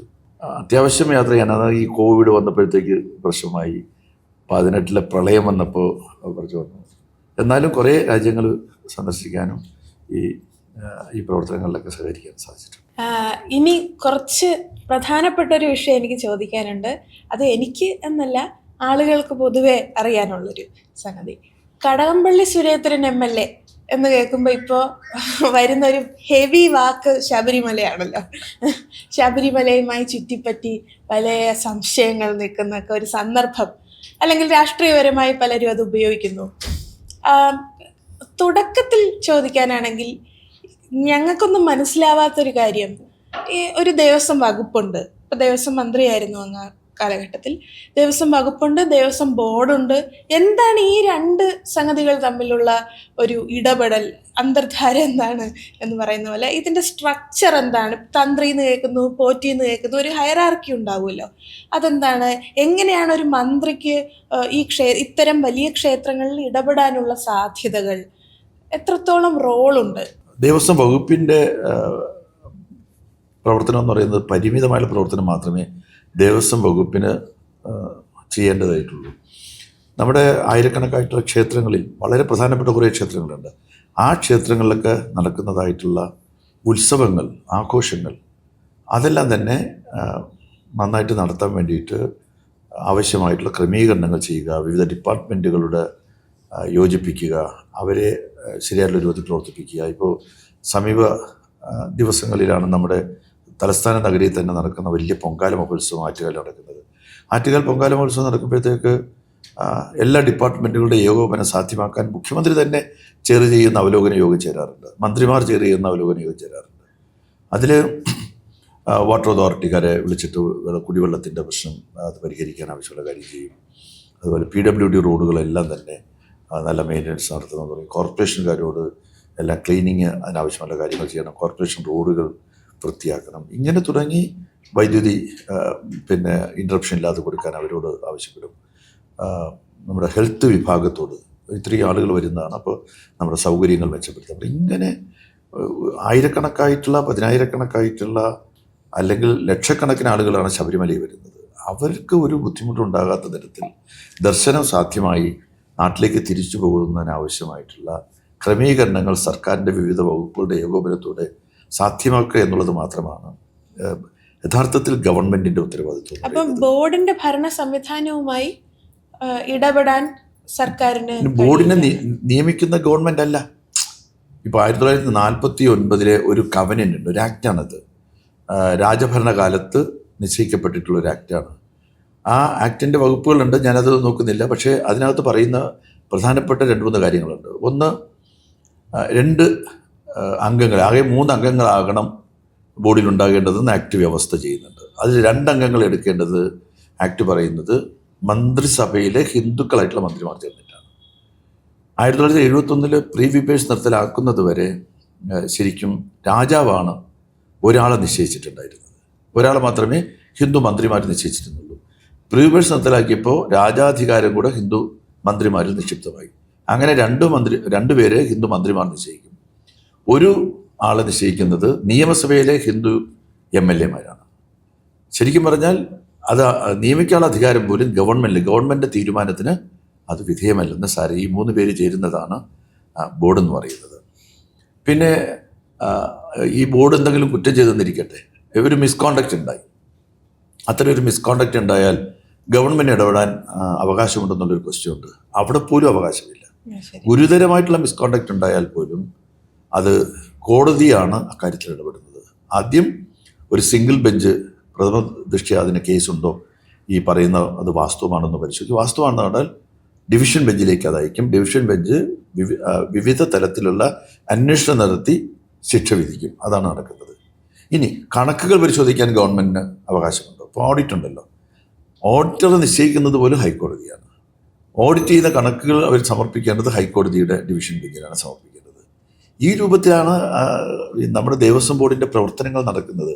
ഇതൊന്നും യഥാർത്ഥത്തിൽ അറിയാതെയാണ് ദേവസ്വം വകുപ്പ് എന്ന് പറയുന്നത് നമ്മുടെ സംസ്ഥാനത്ത് ഇതര വകുപ്പുകൾ പോലെ മന്ത്രിമാർ കൈകാര്യം ചെയ്യേണ്ടതാണെന്നുള്ള ധാരണയിൽ ചില ആളുകൾ ഒരുപക്ഷെ ആ വകുപ്പിന്റെ പേരിന്റെ പ്രശ്നം തന്നെ ആയിരിക്കാം.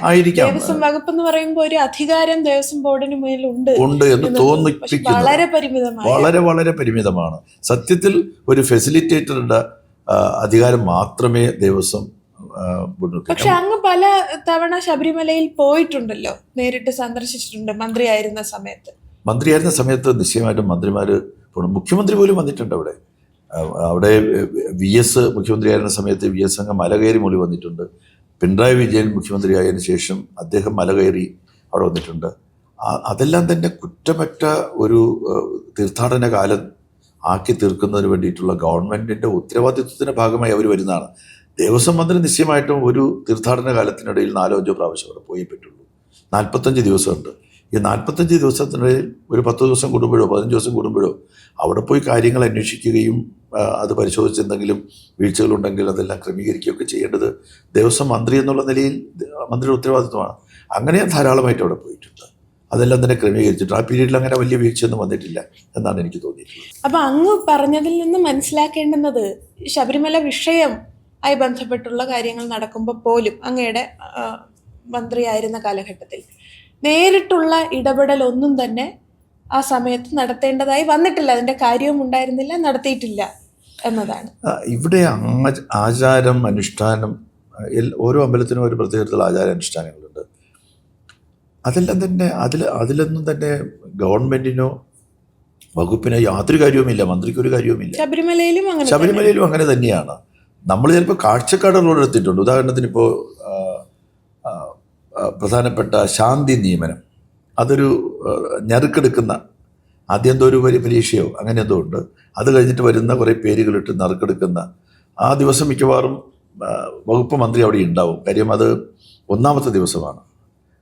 അപ്പോൾ വകുപ്പ് മന്ത്രിയുടെ സാന്നിധ്യം ഉണ്ടാവും. അവിടെ ഞറുക്കെടുക്കുന്നത് ഒരു പെൺകുട്ടി ആയിരിക്കും, ചെറിയൊരു കുട്ടിയാണ് ഞറുക്കെടുക്കുക. ആ നറുക്കെടുക്കുന്ന ചടങ്ങിൽ കൂടെ പങ്കെടുക്കാം, അത് കാണാം.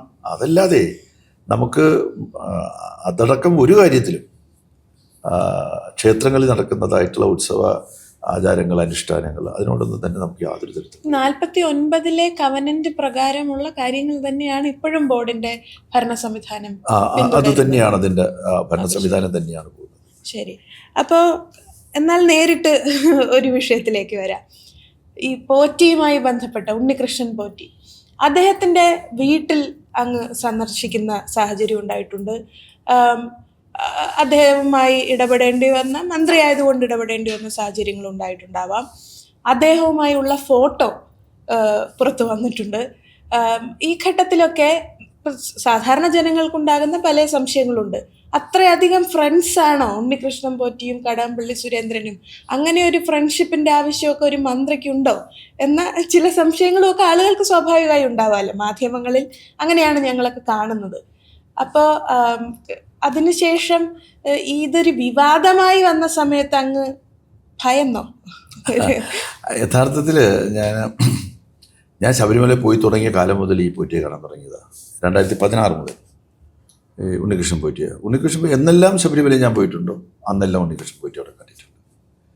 സത്യത്തിൽ 2025 ഈ ഒരു വിവാദ വാർത്ത വരുന്ന ദിവസം വരെ, ആ നിമിഷം വരെ എനിക്ക് പോറ്റിയെ സംബന്ധിക്കുന്ന ധാരണ എന്ന് പറയുന്നത് ഒരു 100% പെർഫെക്റ്റ് ആയിട്ടുള്ള, സത്യസന്ധനായിട്ടുള്ള ഒരു അയ്യപ്പ ഡിവോട്ടിയായിട്ടാണ്. ധാരണ എന്നുള്ളത് എടുത്തു പറയണം. അതെ, ധാരണ. എൻ്റെ അപ്പോഴത്തെ ധാരണ, ഞാനത് പരസ്യമായിട്ട് മാധ്യമങ്ങളോട് പറഞ്ഞിട്ട് എൻ്റെ ധാരണ അതായിരുന്നു. കാരണം അല്ലാതെ ഡിവോട്ടിയായിട്ടല്ലാതെ ഒരു ഘട്ടത്തിൽ പോലും എനിക്ക് അയാളെ കാണാൻ കഴിഞ്ഞിട്ടില്ല, കാണേണ്ട കാര്യം ഉണ്ടായിട്ടില്ല. അയാൾ തിരുവനന്തപുരത്തുകാരനാണ്, നമ്മുടെ കിളിമാനൂരിനടുത്ത് ഒരു പ്രദേശത്ത് താമസിക്കുകയാണ്. അപ്പോൾ അങ്ങനെ ഇരിക്കുമ്പോഴാണ് അയാൾ എപ്പോഴും കാണാറുണ്ട്, സംസാരിക്കാറുണ്ട്. അവിടെ ചെല്ലുമ്പോഴത്തേക്ക് ചിലപ്പോൾ ഞാൻ താമസിക്കുന്നതായിട്ടുള്ള ഗസ്റ്റ് ഹൗസിൽ വന്ന് കാണാറുണ്ട്. അയാളെ ഞാൻ മനസ്സിലാക്കിയത്, അയാൾ ശബരിമലയിലെ വിവിധ വികസന പ്രവർത്തനങ്ങളിൽ താല്പര്യമുള്ള ഈ ഡോണർമാരെയും അതുപോലുള്ള ആളുകളെയും എല്ലാം തന്നെ അതിന് കൂടുതൽ സഹായം നൽകുന്നത് ഇതര സംസ്ഥാനത്തിലെ ആളുകളാണ്. ആന്ധ്രാപ്രദേശ്, തമിഴ്നാട്, കർണാടകം, അവരൊക്കെയാണ് യഥാർത്ഥത്തിൽ ഈ ശബരിമലയ്ക്ക് വേണ്ടിയിട്ടുള്ള വലിയ സ്പോൺസർമാരായിട്ട് വരുന്നത്. അവിടുത്തെ കേട്ടില്ലേ, അവിടുത്തെ വലിയ സ്വർണ്ണ കൊടിമരം എത്രയോ കോടി രൂപ ചെലവഴിച്ച് ഒരു കമ്പനി നിർമ്മിച്ചു കൊടുത്തിരിക്കുന്നു. അങ്ങനെയൊക്കെ ചെയ്യിക്കുന്നതിന് വേണ്ടിയിട്ട്, അല്ലെങ്കിൽ അവരെല്ലാം പരിചയപ്പെടുത്തുകയോ ബന്ധപ്പെടുത്തുകയോ ചെയ്യുന്നതായിട്ടുള്ള ഒരാളാണ്. പിന്നെ ഇദ്ദേഹവും ഒരു വ്യവസായിയോ മറ്റോ ആണ്. അദ്ദേഹത്തിൻ്റെ വക അന്നദാനമൊക്കെ നടക്കാറുണ്ട്. അദ്ദേഹത്തിൻ്റെ വക അന്നദാനത്തിന് ക്ഷണിക്കാനായിട്ടാണ് ആദ്യമായിട്ട് എന്നെ വിളിക്കുന്നത്. ഞാനവിടെ ചെല്ലുന്ന 1-ാം തീയതിയിലെ ദിവസമായിരുന്നു. അന്നാണ് അന്നദാനം തുടങ്ങുന്നത്. അന്നദാനം വിളമ്പി കൊടുക്കണമെന്ന് പറഞ്ഞ്, അത് സന്തോഷമുള്ള ഒരു കാര്യമായതുകൊണ്ട് നമ്മളത് പോയി വിളമ്പി കൊടുക്കുകയും വിളമ്പി കഴിക്കുകയൊക്കെ ചെയ്തിട്ടുണ്ടായിരുന്നു.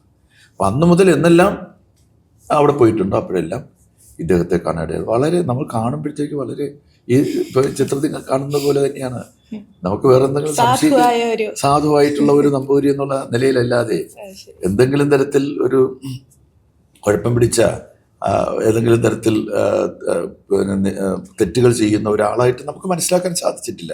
ആ ഘട്ടത്തിലാണ് എന്നോട് കാണാം ഇങ്ങനെ ഒരു ശബരിമലയിലെ ഒരു മീറ്റിംഗ് പമ്പയിൽ വെച്ച് നടക്കുന്ന ഒരു വൈകുന്നേരം പമ്പയിൽ വെച്ച് നടക്കുന്ന ഒരു മീറ്റിങ്ങിന്, അന്ന് നിയമസഭ കൂടുന്ന സമയമായിരുന്നു, വെള്ളിയാഴ്ച മറ്റാണെന്നാണ് എൻ്റെ ഒരു ഓർമ്മ. അന്ന് രാജു ഉണ്ടായിരുന്നു, രാജു അബ്രഹാം, ഈ ശബരിമല ഇരിക്കുന്ന റാന്നി MLA ആയിരുന്നു. ഞങ്ങൾ രണ്ടുപേരും കൂടെ ഒരുമിച്ച് പോകുന്ന ഘട്ടത്തിലാണ്. നേരത്തെ പറഞ്ഞ പ്രകാരം തന്നെ ഉച്ചയ്ക്ക് ഞങ്ങളിവിടെ നിറങ്ങുന്നത്. ഞാൻ രാജുവിനോട് പറഞ്ഞു, അയാളുടെ വീട്ടിൽ എന്തോ ഒരു ചടങ്ങ് വിളിച്ചിട്ടുണ്ട്, നമുക്ക് അവിടെ കയറിയിട്ട് ഒരു 10 മിനിറ്റ് എടുത്ത് നമുക്ക് പോകാം, അവിടെ നിന്ന് ഭക്ഷണം കഴിക്കാം.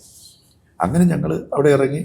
അവിടെ പിന്നീടാണ് എനിക്ക് മനസ്സിലായത്, ഈ ചിത്രമെല്ലാം കണ്ടപ്പോഴാണ് 7 വർഷത്തിന് മുമ്പ് നടന്ന കാര്യമല്ലേ, അവിടെ എന്തിനാ പോയെന്നറിയാമെന്നുള്ളതല്ലാതെ എപ്പോഴാണ് പോയത്, എന്തിനാണ് പോയതെന്നൊന്നും എൻ്റെ ഓർമ്മയിലില്ല.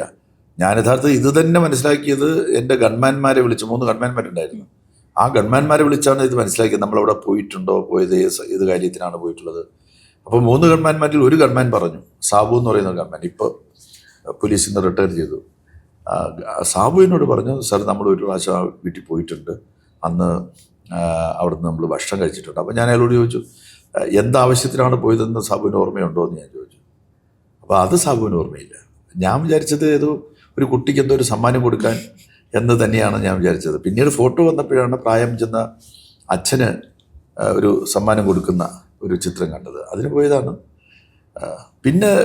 പിന്നീടാണ് മനസ്സിലായത്, അത് മാത്രമല്ല വേറൊരു ആ കുടുംബത്തിൽ തന്നെ അയാളുടെ സഹോദരിയുടെ മകൾക്ക് എന്തോ വലിയ മാർക്കെല്ലാം കിട്ടിയ സമയത്ത് ഏതോ ഒരു ഉന്നത വിജയം കരസ്ഥമാക്കിയപ്പോൾ അതിനൊരു മൊമെൻ്റ് കൊടുക്കാനായിട്ട് പോയിട്ടുണ്ട്. അന്നെല്ലാം അദ്ദേഹം ദേവസ്വം വകുപ്പ് മന്ത്രി എന്ന നിലയിലുള്ള ബന്ധം പുലർത്താൻ ശ്രമിക്കുകയായിരുന്നു. നിശ്ചയമായിട്ടും ഇവരൊക്കെ അങ്ങനെയുള്ളവരാണല്ലോ. അവരൊക്കെ ഇപ്പോൾ ഞാൻ ദേവസ്വം മന്ത്രിയാണെങ്കിൽ ദേവസ്വം മന്ത്രിയുമായിട്ടൊരു ബന്ധമുണ്ടെന്നൊക്കെ ഒന്ന് സ്ഥാപിക്കാൻ വേണ്ടി ശ്രമിക്കുക. അതിനാണ് ഈ ഫോട്ടോ ഒക്കെ എടുക്കുന്നത്. സോണിയാഗാന്ധിയും ഉണ്ണികൃഷ്ണൻ പോറ്റിയും ഒക്കെയുള്ള ഒരു ഫോട്ടോ പുറത്തു വരുന്നത് തദ്ദേശ തെരഞ്ഞെടുപ്പിന് മുൻപേയാണ്.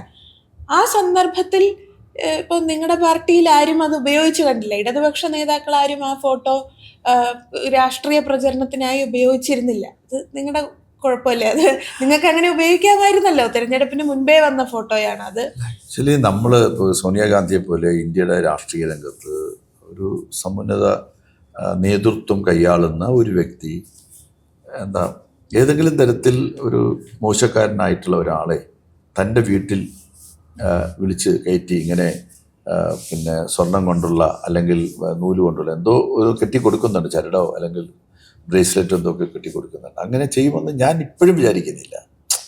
ആ ഫോട്ടോ നോക്കുമ്പോൾ നമുക്ക് കാണാൻ കഴിയുന്നത് ഇപ്പോൾ ഈ കേസിൽ ഉൾപ്പെട്ട പോറ്റിയോടൊപ്പം തന്നെ ഈ സ്വർണം വാങ്ങിയെന്ന് പറയുന്നതായിട്ടുള്ള ഒരു വിദ്വാൻ, ആ വാങ്ങിയാളും അതിനകത്ത് നിൽക്കുകയാണ്. അപ്പോൾ അതിനകത്ത് വേറെന്തോ തരത്തിലുള്ള ആലോചനകൾ നടന്നിട്ടുണ്ട്. നമ്മുടെ പാർട്ടി ഒരിക്കലും ഇത്തരം കാര്യങ്ങളെ ഉപയോഗപ്പെടുത്തിക്കൊണ്ട് ഒരു രാഷ്ട്രീയ നേട്ടം ഉണ്ടാക്കുന്നതിന് വേണ്ടിയിട്ട് ശ്രമിക്കാറില്ല. അവിടെയെല്ലാം തന്നെ നമ്മൾ മാന്യത എപ്പോഴും പുലർത്താറുണ്ട്. അപ്പം അതിനുശേഷം അങ്ങയുടെ ഫോട്ടോ വെച്ച് ബാക്കി വിവാദങ്ങളും ഒക്കെ വരുന്നുണ്ട്. അത് കഴിഞ്ഞപ്പോൾ വീണ്ടും സോണിയാഗാന്ധിയുടെ ചിത്രം CPIM തന്നെ മാധ്യമങ്ങളുടെ ശ്രദ്ധയിൽപ്പെടുത്തുന്ന സാഹചര്യം ഉണ്ടായി. അതൊരു ടിറ്റ് ഫോർ ടാറ്റായി എടുത്തതാണ്. CPM ഔദ്യോഗികമായിട്ടൊന്നും ചെയ്തിട്ടൊന്നുമില്ല. സ്വാഭാവികമായിട്ടും ഇതിനെ പ്രതിരോധിക്കാനായിട്ട് ആളുകൾക്ക് താല്പര്യം വരുമല്ലോ. അനാവശ്യമായിട്ട് ഒരാളെ മേലിങ്ങനെ ആക്ഷേപം ചൊരിയുമ്പോഴത്തേക്ക് അതിനെ പ്രതിരോധിക്കാനായിട്ട് നമ്മുടെ അനുഭാവികൾക്കും പിന്നെ പാർട്ടി സഖാക്കൾക്കും താല്പര്യം ഉണ്ടാകും. അവരിത് കണ്ടെത്തി പ്രചരിപ്പിക്കാൻ സ്വാഭാവികമായിട്ട് ശ്രമിക്കും. കൊടുത്താൽ കിട്ടാതിരിക്കുമോ? അത് സ്വാഭാവികമല്ലേ? അല്ല, അത് ഇപ്പൊ അങ്ങ് പറഞ്ഞതെല്ലാം മാധ്യമങ്ങളുടെ മുമ്പും പറഞ്ഞിട്ടുള്ള കാര്യങ്ങൾ തന്നെയാണ്. പക്ഷെ ഇപ്പൊ നമുക്ക് സത്യസന്ധമായി ഞാൻ ഒരു കാര്യവും കൂടെ ചോദിക്കട്ടെ, വളരെ സ്ട്രെയിറ്റ് ആയി ചോദിക്കാം. ഒരു ഇത്ര പ്രധാനപ്പെട്ട രാജ്യത്തെ പ്രധാനപ്പെട്ട ഒരു ക്ഷേത്രത്തിൽ നിന്ന് സ്വർണ്ണപ്പാളി പുറത്തേക്ക് കൊണ്ടുപോകുന്നു. അത് ആ വകുപ്പിന്റെ മന്ത്രി അറിഞ്ഞിട്ടില്ല എന്ന് പറയുന്നതിലെ യുക്തി എന്താ? അത് ജനങ്ങൾ അങ്ങനെയല്ലേ, ഞങ്ങൾക്കൊക്കെ അങ്ങനെ ചിന്തിക്കാൻ കഴിയുള്ളൂ മാധ്യമങ്ങളിൽ കേൾക്കുമ്പോൾ. അറിഞ്ഞിട്ടേ ഇല്ല എന്നത് നമുക്കറിയാനുള്ള കാര്യമില്ല, അതുകൊണ്ട് നമ്മൾ അറിയുന്നില്ല. അത് അറിയേണ്ടവരറിഞ്ഞിട്ടുണ്ട്. അറിയേണ്ടതാരാ? അവിടെ ദേവസ്വം കമ്മീഷൻ അറിയണം. ദേവസ്വത്തിൽ പിന്നെ എന്താ തിരുവാഭരണ കമ്മീഷനുണ്ട്, അവരറിയണം. പിന്നെ ദേവസ്വം ഈ ശബരിമല അടങ്ങുന്ന സ്ഥലത്ത് ഒരു അസിസ്റ്റൻറ്റ് കമ്മീഷനുണ്ട്, അവരറിയണം. ദേവസ്വം സെക്രട്ടറി ഉണ്ട്, അവരറിയണം. ദേവസ്വം ബോർഡുണ്ട്, അവരറിയണം. പിന്നെ ശബരിമലയിലെ ഉദ്യോഗസ്ഥന്മാരുണ്ട്, അവരറിയണം. തന്ത്രിയുണ്ട്, അദ്ദേഹം അറിയണം. പോറ്റിയുണ്ട്, അവിടുത്തെ പ്രധാനപ്പെട്ട ഒന്നാമത്തെ ശാന്തിക്കാരനും രണ്ടാമത്തെ ശാന്തിക്കാരനും ഇവരെല്ലാം അറിയണം. അവരെല്ലാം അറിഞ്ഞിട്ടുണ്ടാവും. ഒരിക്കലും മന്ത്രി അറിയേണ്ട കാര്യമില്ല. മന്ത്രിയെ ഒന്ന് അറിയിച്ചേക്കുക എന്നുള്ളതിന്റെ ഇല്ല, ഒരിക്കലുമില്ല. അവർക്ക് ആ ഉത്തരവാദിത്വമില്ല. മന്ത്രിക്ക് അത് അറിയേണ്ട കാര്യവുമില്ല. ആ ഉത്തരവാദിത്വം ഇല്ലാത്തത് കൊണ്ട് തന്നെയാണ് അവർ മന്ത്രി അറിയിക്കാത്തത്. ആ ഉത്തരവാദിത്വമില്ല. അത് അവിടെ നടക്കുന്ന കേവലമായിട്ടുള്ള ഇപ്പോൾ ഉദാഹരണത്തിന് ഇവിടെ 2017 ഈ സ്വർണം പൂശിയത്.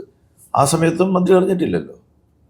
അത് മന്ത്രി അറിയേണ്ട കാര്യമില്ല. അത് ബോർഡിൻ്റെ അധികാരത്തിനകത്ത് വരുന്ന കാര്യം മാത്രമാണ്. ഒരു മന്ത്രിയോട് പോയി പറയേണ്ട ഒരു കാര്യവുമില്ല. ഞങ്ങൾ ഇവിടെ സ്വർണം പൂശാൻ പോവുകയാണ്, അല്ലെങ്കിൽ ഞങ്ങൾ വെള്ളി എടുക്കാൻ വേണ്ടി പോവുകയാണ് എന്നൊന്നും മന്ത്രിയോട് പറയേണ്ട കാര്യമില്ല.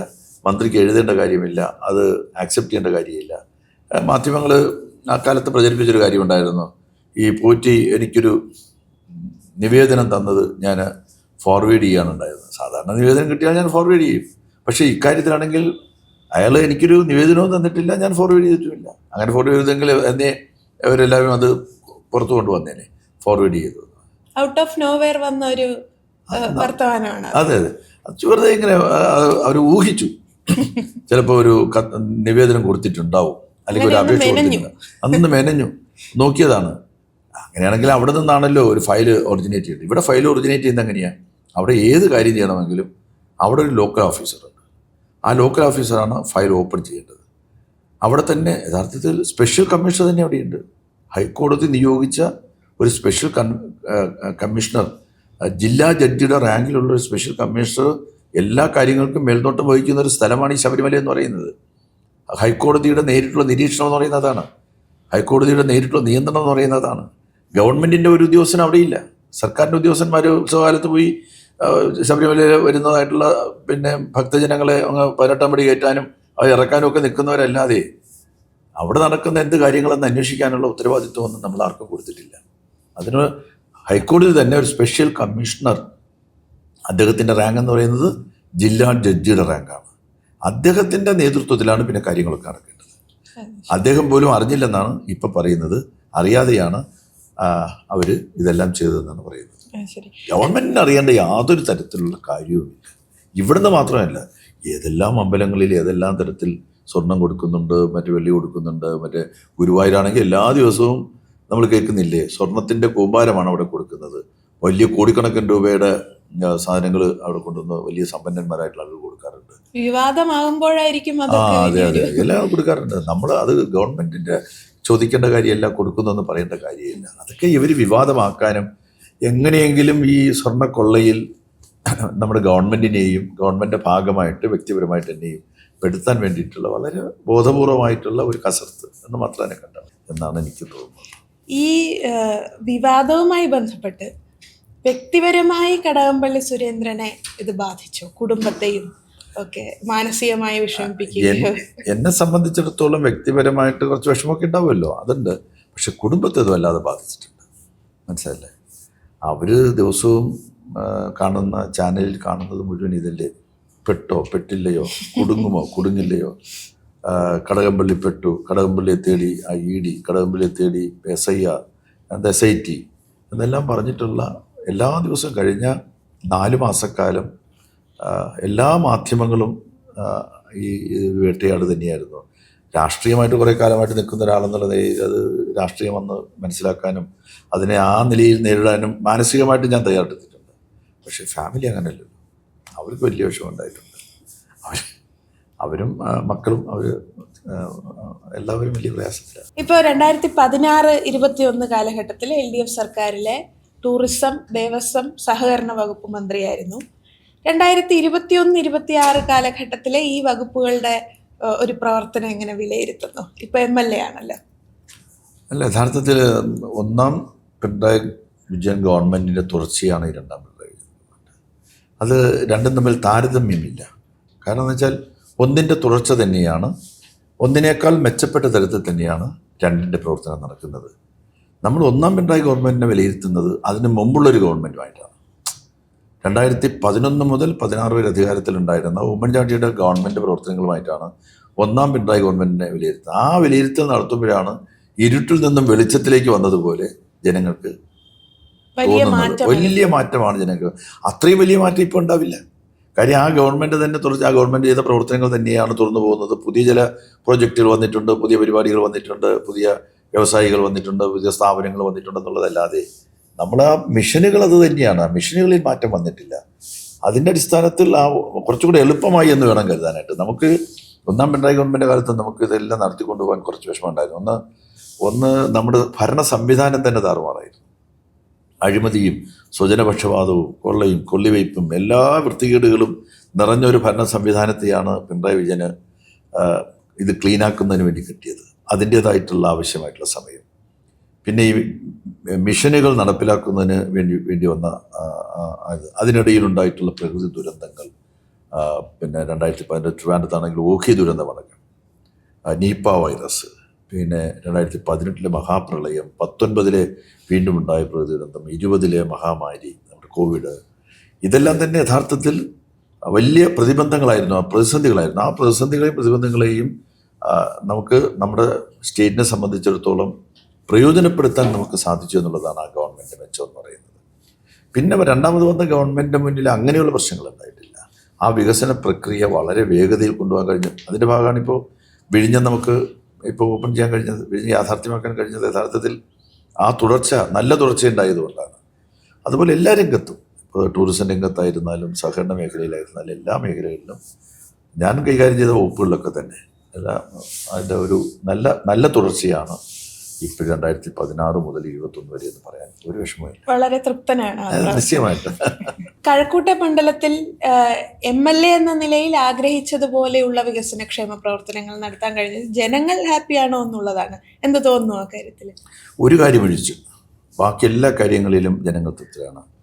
അവിടെ ഒരു മുൻ ഗവൺമെൻറ്റുകൾ കാണേണ്ടിയിരുന്ന കുടിവെള്ള പ്രശ്നം യഥാസമയം കാണാനായിട്ട് ആ ഗവൺമെൻറ്റുകൾക്ക് കഴിഞ്ഞില്ല. 2016 ഞാൻ MLA മന്ത്രിയായപ്പോഴാണ് ഉദ്യോഗസ്ഥന്മാരെ എന്നെ സമീപിച്ച് ഭാവിയിലുണ്ടാകുന്ന അല്ലെങ്കിൽ ആ കാലത്ത് തന്നെ ഉണ്ടാകാനിടയുള്ള കുടിവെള്ള പ്രശ്നത്തെ സംബന്ധിച്ച് പറയുന്നത്. അങ്ങനെയാണ് പഴയ പൈപ്പ് ലൈൻ മാറ്റി, മറ്റേ സിമെൻറ്റിലുള്ള പൈപ്പ് ലൈൻ മാറ്റി കാസ്റ്റ് ചെയ്യേണ്ട പൈപ്പ് ലൈൻ സ്ഥാപിക്കാൻ വേണ്ടി തീരുമാനിച്ചത്. അപ്പോഴേക്ക് കോവിഡ് വന്നു, വഴിയിൽ മുടങ്ങി, 2-3 വർഷങ്ങൾ നഷ്ടപ്പെട്ടു. ഇതിനിടയിൽ പൈപ്പിൻ്റെ വില വർദ്ധിച്ചു. ഇതെല്ലാം സങ്കീർണങ്ങളായിട്ടുള്ള പ്രശ്നങ്ങളായിട്ട് മാറി. യഥാർത്ഥത്തിൽ ഒരു 21 മുമ്പ് അവസാനിക്കേണ്ടിയിരുന്നതായിട്ടുള്ള ആ നിർമ്മാണ പ്രവർത്തനങ്ങൾ അത് പല കാരണങ്ങളാൽ തടസ്സപ്പെട്ടു. ഇപ്പോൾ അത് നടന്നു വരികയാണ്. അത് പൂർത്തീകരിച്ചാൽ മാത്രമേ എൻ്റെ നിയോജക മണ്ഡലത്തിലെ എല്ലാ വാർഡുകളിലും സഫീഷ്യൻ്റായിട്ട് ആളുകൾക്ക് കുടിവെള്ളം കിട്ടുള്ളൂ. അപ്പോൾ ഭാവിയിലെ കഴക്കൂട്ടത്തിലെ സാധ്യതകളായി കാണുന്നത് ഇപ്പോൾ ഈ ഒരു പ്രശ്നം പരിഹരിക്കേണ്ടതായി ഇനിയും നിൽക്കുന്നുണ്ട്. പിന്നെ സാധ്യതകളും ഉണ്ടല്ലോ. സാധ്യതകൾ എന്ന് പറഞ്ഞാൽ അനന്ത സാധ്യതകളാണുള്ളത്. കാര്യം IT ഹബ്ബായിട്ട് ഇത് മാറി, IT നഗരമായിട്ട് ഇത് മാറി. പുതിയ ലോക പ്രശസ്തമായിട്ടുള്ള IT കമ്പനികളെല്ലാം തന്നെ നമ്മുടെ ടെക്നോ പാർക്കിൽ താവളം ഉറപ്പിക്കുന്ന ഒരു അതെ, സാഹചര്യം. തിരുവനന്തപുരത്ത് പൊതുവായി പറയും പണ്ട് കഴക്കൂട്ടത്ത് സ്ഥലം വാങ്ങിച്ചതിന് എല്ലാരും കളിയാക്കുമായിരുന്നു, ഇപ്പോ അതാണ് ഏറ്റവും നല്ല ഇൻവെസ്റ്റ്മെന്റ് ആയിരുന്നു. സ്വർണ്ണ വിലയല്ലേ കഴക്കൂട്ടത്തിന്റെ, ഓരോ ഇഞ്ചിനും വിലയാണ് അവിടെ. എത്ര കമ്പനികളായി ഇപ്പോൾ? ഏതാണ്ട് 600 ചിലവാനം കമ്പനികളായി. നമ്മുടെ തുടങ്ങുമ്പോഴത്തേക്ക് 2 കമ്പനികളാണ്. സൗ നായനാർ മുഖ്യമന്ത്രിയായി തുടങ്ങുമ്പോൾ 2 കമ്പനികളും 150 ജീവനക്കാർ. ഇന്ന് അതിൻ്റെ വളർച്ച എങ്ങനെ നിൽക്കുന്നതെന്ന് ചോദിച്ചാൽ ഏതാണ്ട് 600 ചിലവാനം 700ഓളം വരുന്ന കമ്പനികളും 1.5 ലക്ഷത്തിലധികം വരുന്നതായിട്ടുള്ള ജീവനക്കാർ. ലോകത്തിലെ ഏറ്റവും പ്രശസ്തമായിട്ടുള്ള കമ്പനികളെല്ലാം തന്നെ. അതിൽ ഞാൻ നമ്മുടെ വ്യവസായ മന്ത്രി രാജീവിനെ എത്ര അഭിനന്ദിച്ചാലും മതിയാവില്ല. വെച്ചാൽ അദ്ദേഹം നടത്തുന്നൊരു ഹോംവർക്ക് ഉണ്ട്. ഈ ആധുനിക വ്യവസായത്തെ നമ്മുടെ കേരളത്തിലേക്ക്, കൊച്ചിയും ഒരു പ്രധാനപ്പെട്ട മേഖല തന്നെയാണ്, എറണാകുളത്തും, ഈ 2 സ്ഥലത്തും പറിച്ചു നടുക എന്ന ലക്ഷ്യത്തോടു കൂടി നടത്തുന്ന നല്ല പ്രവർത്തനം. അത് നമ്മുടെ വലിയ സാധ്യത അത് തന്നെയാണ്. കയറ്റുമതിയുടെ കാര്യത്തിലൊക്കെ 10 മടങ്ങ് കയറ്റുമതിയാണ് സോഫ്റ്റ്വെയറിൻ്റെ മേഖലയിലൊക്കെ ഉണ്ടായിട്ടുള്ളത്. അത് അനന്ത സാധ്യതകൾ ഉണ്ടാക്കുന്നത് തന്നെയാണ്. അത് തന്നെയാണ് പ്രധാനം. പിന്നെ നമ്മുടെ മണ്ഡലത്തിലല്ലെങ്കിലും വിഴിഞ്ഞം, നമ്മുടെ മണ്ഡലമടക്കം തിരുവനന്തപുരത്തിൻ്റെ സമഗ്ര വികസനത്തിനും പുരോഗതിക്കും സാധ്യമാകുന്ന ഏറ്റവും വലിയൊരു പ്രോജക്റ്റാണ് അത്. ട്രിവാൻഡ്രത്തിൻ്റെ മാത്രമല്ല, കേരളത്തിൻ്റെ തന്നെ ആകാം. തിരുവനന്തപുരത്തെ സംബന്ധിച്ചിടത്തോളം നമുക്കൊരു സംശയം വേണ്ട. വരുന്ന ഒരു 10-15 വർഷക്കാലം കഴിയുമ്പോൾ നമ്മുടെ ഏറ്റവും വലിയ ധനസ്രോതസ് അത് വിഴിഞ്ഞം തന്നെയായിരിക്കും. അഭിമാന പദ്ധതി. അതിനുവേണ്ടി എനിക്ക് സന്തോഷം എന്ന് പറയുന്നത്, ഞാൻ പാർട്ടിയുടെ ജില്ലാ സെക്രട്ടറി ആയിരിക്കുന്ന കാലത്താണ് ഏതാണ്ട് 200 ദിവസത്തിലധികം നീണ്ടു നിന്ന തുടർ സമരം ഈ വിഴിഞ്ഞ യാഥാർത്ഥ്യമാക്കാൻ വേണ്ടി രക്തസാക്ഷി മണ്ഡപത്തിന് വേണ്ടി നടത്തിയത്. നമ്മൾ എല്ലാ ദിവസവും സമരം ചെയ്തു എന്നുള്ളതാണ്. ഓണത്തിന് സമരം ചെയ്തു, ക്രിസ്മസിന് സമരം ചെയ്തു, വലിയ പെരുന്നാളിനും ചെറിയ പെരുന്നാളിനും എല്ലാം അവിടെ സമരം ഉണ്ടായിരുന്നു.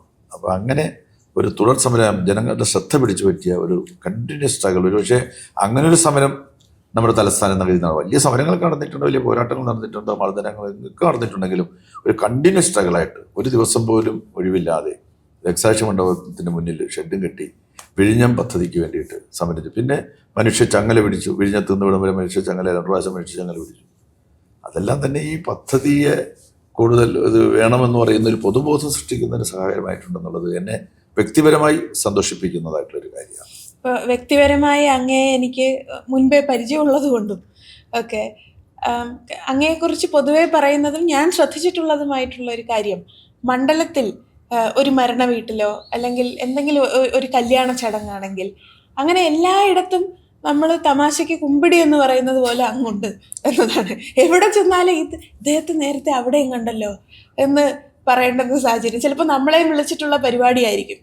അവിടെ നമുക്ക് ചെല്ലാൻ പറ്റിയില്ലെങ്കിൽ നമ്മൾ ആലോചിക്കും, MLA അവിടെ എത്തിയിട്ടുണ്ടാവും. അപ്പോൾ ആളുകൾ വിചാരിക്കും ഇവക്കൊക്കെ MLA-ക്കാൾ തിരക്കാണോ എന്ന് തോന്നുന്നൊരു സാഹചര്യം. അതുപോലെ ആ ദിവസത്തെ ഏറ്റവും അവസാനത്തെ പരിപാടിയിലും ഏറ്റവും ആദ്യത്തെ പരിപാടി പോലെ അങ്ങ് വളരെ ഫ്രഷായാണ് നിൽക്കുന്നത്. അതിൽ ചിലർ പറയുന്നത് 2 തവണ കാറിൽ 2-3 ഷർട്ടും ഇതൊക്കെ വച്ചിട്ടുണ്ട്, ഇടയ്ക്കിടയ്ക്ക് അതൊക്കെ മാറ്റും എന്നൊക്കെയാണ്. എങ്ങനെയാണ് ഈ സമയക്രമം പാലിച്ച് ഇതെല്ലായിടത്തും ഓടിയെത്തുന്നത് ഈ പ്രായത്തിലും എന്നാണ് ഞാൻ പറയുന്നത്. ഞങ്ങൾ കൂടി ഉപയോഗിക്കാൻ വേണ്ടി പറഞ്ഞുതരാം. അതെന്താ വെച്ചാൽ നമുക്ക് നമ്മുടെ സമയത്തെ എങ്ങനെ നമ്മൾ ക്രമീകരിക്കണം എന്നുള്ളതാണ് നമ്മുടെ പ്രശ്നം. അതിന് പ്രയോറിറ്റി ഏതിന് കൊടുക്കണം എന്നുള്ളതാണ് നമ്മുടെ പ്രശ്നം. നമുക്ക് യഥാർത്ഥത്തിൽ ആവശ്യമുള്ള സമയമുണ്ട് എല്ലാറ്റിനും. പക്ഷേ പലപ്പോഴും നമ്മുടെ പ്രയോറിറ്റി ശരിയായിട്ടുള്ള രൂപത്തിലല്ല നമ്മൾ നിശ്ചയിക്കുന്നത്. ഇപ്പോൾ നമ്മൾ ചുമതല എടുത്താൽ ചുമതല നിർവഹിക്കാൻ നമുക്ക് സാധിക്കും. ഇപ്പോൾ കൗൺസിലർ ചുമതല എടുത്താൽ കൗൺസിലറുടെ പണി ചെയ്യുക തന്നെ വേണം. അത് നമ്മുടെ വാർഡിലെ റോഡുകളുടെ പ്രവർത്തനമായിരുന്നാൽ, കുടിവെള്ളം കൊടുക്കുന്ന കാര്യം, ക്ലീനിങ് നടത്തുന്ന കാര്യം, പിന്നെ അവിടെ നടക്കുന്നതായിട്ടുള്ള കുടുംബങ്ങളിൽ നടക്കുന്നതായിട്ടുള്ള കാര്യങ്ങളിലൊക്കെ തന്നെ നമ്മുടെ സാന്നിധ്യം ഉണ്ടാകണമെന്ന് പറഞ്ഞ പോലെ. അന്ന് 22 കോർപ്പറേഷൻ വാർഡുകൾ, ഇന്നിപ്പോൾ അത് 28 കോർപ്പറേഷൻ വാർഡുകളാണ്. 28 കോർപ്പറേഷൻ വാർഡുകളിൽ നടക്കുന്നതായിട്ടുള്ള എല്ലാ കുടുംബങ്ങളിൽ നടക്കുന്ന പരിപാടികൾ. പിന്നെ എന്താ വെച്ചാൽ എങ്ങനെ ഞാൻ അറിയുന്നത്, അവർക്ക് എല്ലാവർക്കും ഒരു വിശ്വാസമുണ്ട് എന്നെ അറിയിച്ചാൽ ഞാൻ ചെല്ലുമെന്ന്. അതുകൊണ്ടാണ് ചിലപ്പോൾ അവിടുത്തെ കൗൺസിലർ പോലും അറിയിച്ചിട്ടുണ്ടാവില്ല, കൗൺസിലർ അറിഞ്ഞിട്ടുണ്ടാവില്ല, അവിടെ നമ്മുടെ പാർട്ടിയുടെ നേതാക്കന്മാരുണ്ടാവും, അവർ പോലും അറിഞ്ഞിട്ടുണ്ടാവില്ല. പക്ഷെ അവിടെ നിന്നൊരു കോൾ എനിക്ക് വരും, ഇന്ന ആൾ മരിച്ചു എന്ന് പറഞ്ഞിട്ട്, അല്ലെങ്കിൽ ഇന്ന വീട്ടിൽ ഒരു ചടങ്ങുണ്ട് അവിടെ വരണമെന്ന് പറഞ്ഞിട്ട്. അത് ആളുകളുടെ ഒരു വിശ്വാസമാണ് നമ്മൾ ചെല്ലും എന്നുള്ളത്. അത് നമ്മൾ കൃത്യമായിട്ട് പാലിക്കുന്നു എന്നുള്ളത് മാത്രമേ ഉള്ളൂ. പിന്നെ 2-3 വസ്ത്രമൊന്നും ഞാൻ കൊണ്ടു നടക്കാറില്ല. ഞാൻ പണ്ടേ വസ്ത്രധാരണത്തിൽ ശ്രദ്ധിക്കുന്ന ഒരാളാണ്. അതെ, അത് പറഞ്ഞുണ്ടാക്കുന്നതാണ്. കുളിക്കാൻ സൗകര്യം ഉണ്ടെങ്കിൽ 2-3 പ്രാവശ്യം ഞാൻ കുളിച്ചോളി, അത് വേറെ കാര്യമാണ്. ഒരു 10 മിനിറ്റ് കുളിക്കാൻ വീട്ടിൽ പോയിട്ട് ഒരു 10-15 മിനിറ്റ് അധികം കിട്ടുകയാണെങ്കിൽ ഞാൻ കുളിച്ചിട്ട് ഇറങ്ങാറുള്ളൂ. അത് ആ ഫ്രഷ്നെസ്സിന് വേണ്ടിയിട്ട് ചെയ്യുന്ന കാര്യമാണ്. മറ്റൊരു ചോദ്യം തിരുവനന്തപുരത്തിൻ്റെ പ്രധാനപ്പെട്ട ഒരാളെന്ന നിലയിൽ കോർപ്പറേഷൻ ഭരണം നഷ്ടമാകുമെന്ന് പ്രതീക്ഷിച്ചിരുന്നോ? ഇല്ല, കോർപ്പറേഷൻ്റെ ഭരണം നഷ്ടമാകുമെന്ന് ഞാൻ ഒരിക്കലും പ്രതീക്ഷിച്ചില്ല. കാരണം കഴിഞ്ഞ കോർപ്പറേഷൻ്റെ ഭരണം വളരെ മെച്ചപ്പെട്ട ഭരണം തന്നെയായിരുന്നു എല്ലാ അർത്ഥത്തിലും. അത് മോശപ്പെടുത്തുന്നതിന് വേണ്ടിയിട്ടുള്ള വളരെ ബോധപൂർവമായിട്ടുള്ള ഒരു പരിശ്രമം നമ്മുടെ സമൂഹത്തിൽ നടന്നിട്ടുണ്ട്. നാളെയും നമ്മൾ മനസ്സിലാക്കേണ്ട കാര്യം തന്നെയാണ്. ഒരുപാട് നല്ല കാര്യങ്ങൾ ചെയ്ത നഗരസഭയാണ്. പക്ഷേ ആ നല്ല കാര്യങ്ങളൊന്നും പുറത്തു വരാതിരിക്കാനും ഉണ്ടായിട്ടുള്ള കൊച്ചു കൊച്ചു കുറവുകളെ പർവ്വതീകരിച്ച് അത് പൊതുസമൂഹത്തിൻ്റെ ചർച്ചാ വിഷയമാക്കാനും നമ്മുടെ ശത്രുക്കൾക്ക് സാധിച്ചു. നമ്മുടെ മാധ്യമങ്ങൾ അത്ര ശക്തമാണെന്ന് നമ്മൾ കരുതണം. എല്ലാവരും കൂടെ ചേർന്നത് ചെയ്തു എന്നുള്ളതാണ് കോർപ്പറേഷൻ്റെ നഷ്ടത്തിലൊന്ന്. പിന്നെ അന്നത്തെ പൊളിറ്റിക്കൽ സിറ്റുവേഷൻ, ഏത് തെരഞ്ഞെടുപ്പ് വിജയപരാജയത്തിൻ്റെ പിന്നിലും ആ സാഹചര്യം, രാഷ്ട്രീയ സാഹചര്യം ഒരു ഘടകമാണ്. അന്നത്തെ രാഷ്ട്രീയ സാഹചര്യത്തിൽ ഉയർന്നു വന്ന ചില രാഷ്ട്രീയ പ്രശ്നങ്ങളും കൂടെ നഗരസഭയുടെ ഈ പരാജയത്തിന് കാരണമായിട്ടുണ്ട്. നല്ല ഭരണം തന്നെയായിരുന്നു നിങ്ങളെല്ലാവരും ചേർന്ന് നടത്തിയത് എന്ന് പറയാതിരിക്കാൻ വയ്യ. ഇപ്പോൾ കോർപ്പറേഷനിൽ വലിയ ചർച്ചയാവുന്നത് തിരുവനന്തപുരത്തെ മെട്രോയെ സംബന്ധിച്ചും ഒക്കെയാണ്. ഈ അടുത്തായി അങ്ങനെ വരുന്നു. ഇപ്പോൾ വികസനം തിരുവനന്തപുരത്ത് കാണണം എന്ന് നിരന്തരമായി കാലങ്ങളായി ആഗ്രഹിക്കുന്ന ആളുകൾക്കിടയിൽ മെട്രോ ഒരു ചർച്ചയാണ്. അങ്ങ് മന്ത്രിയായിരുന്ന സമയത്താണ് അതിൻ്റെ ഒരു ഗൗരവമായ ഡിസ്കഷൻ നടക്കുന്നത്.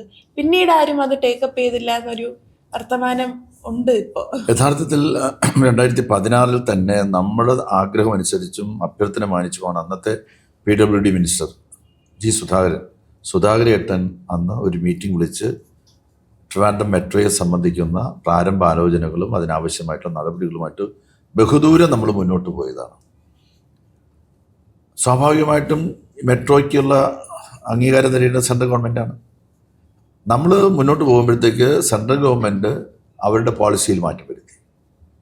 അവർ ഗവൺമെൻറ് മാത്രമല്ല, സ്വകാര്യ സംരംഭകർ കൂടെ ഈ മെട്രോയിൽ വരണമെന്നുള്ള നിലയിൽ ഒരു പോളിസി മാറ്റം വന്നപ്പോൾ അത് നമുക്ക് ആ സന്ദർഭത്തിൽ സാധിച്ചില്ല.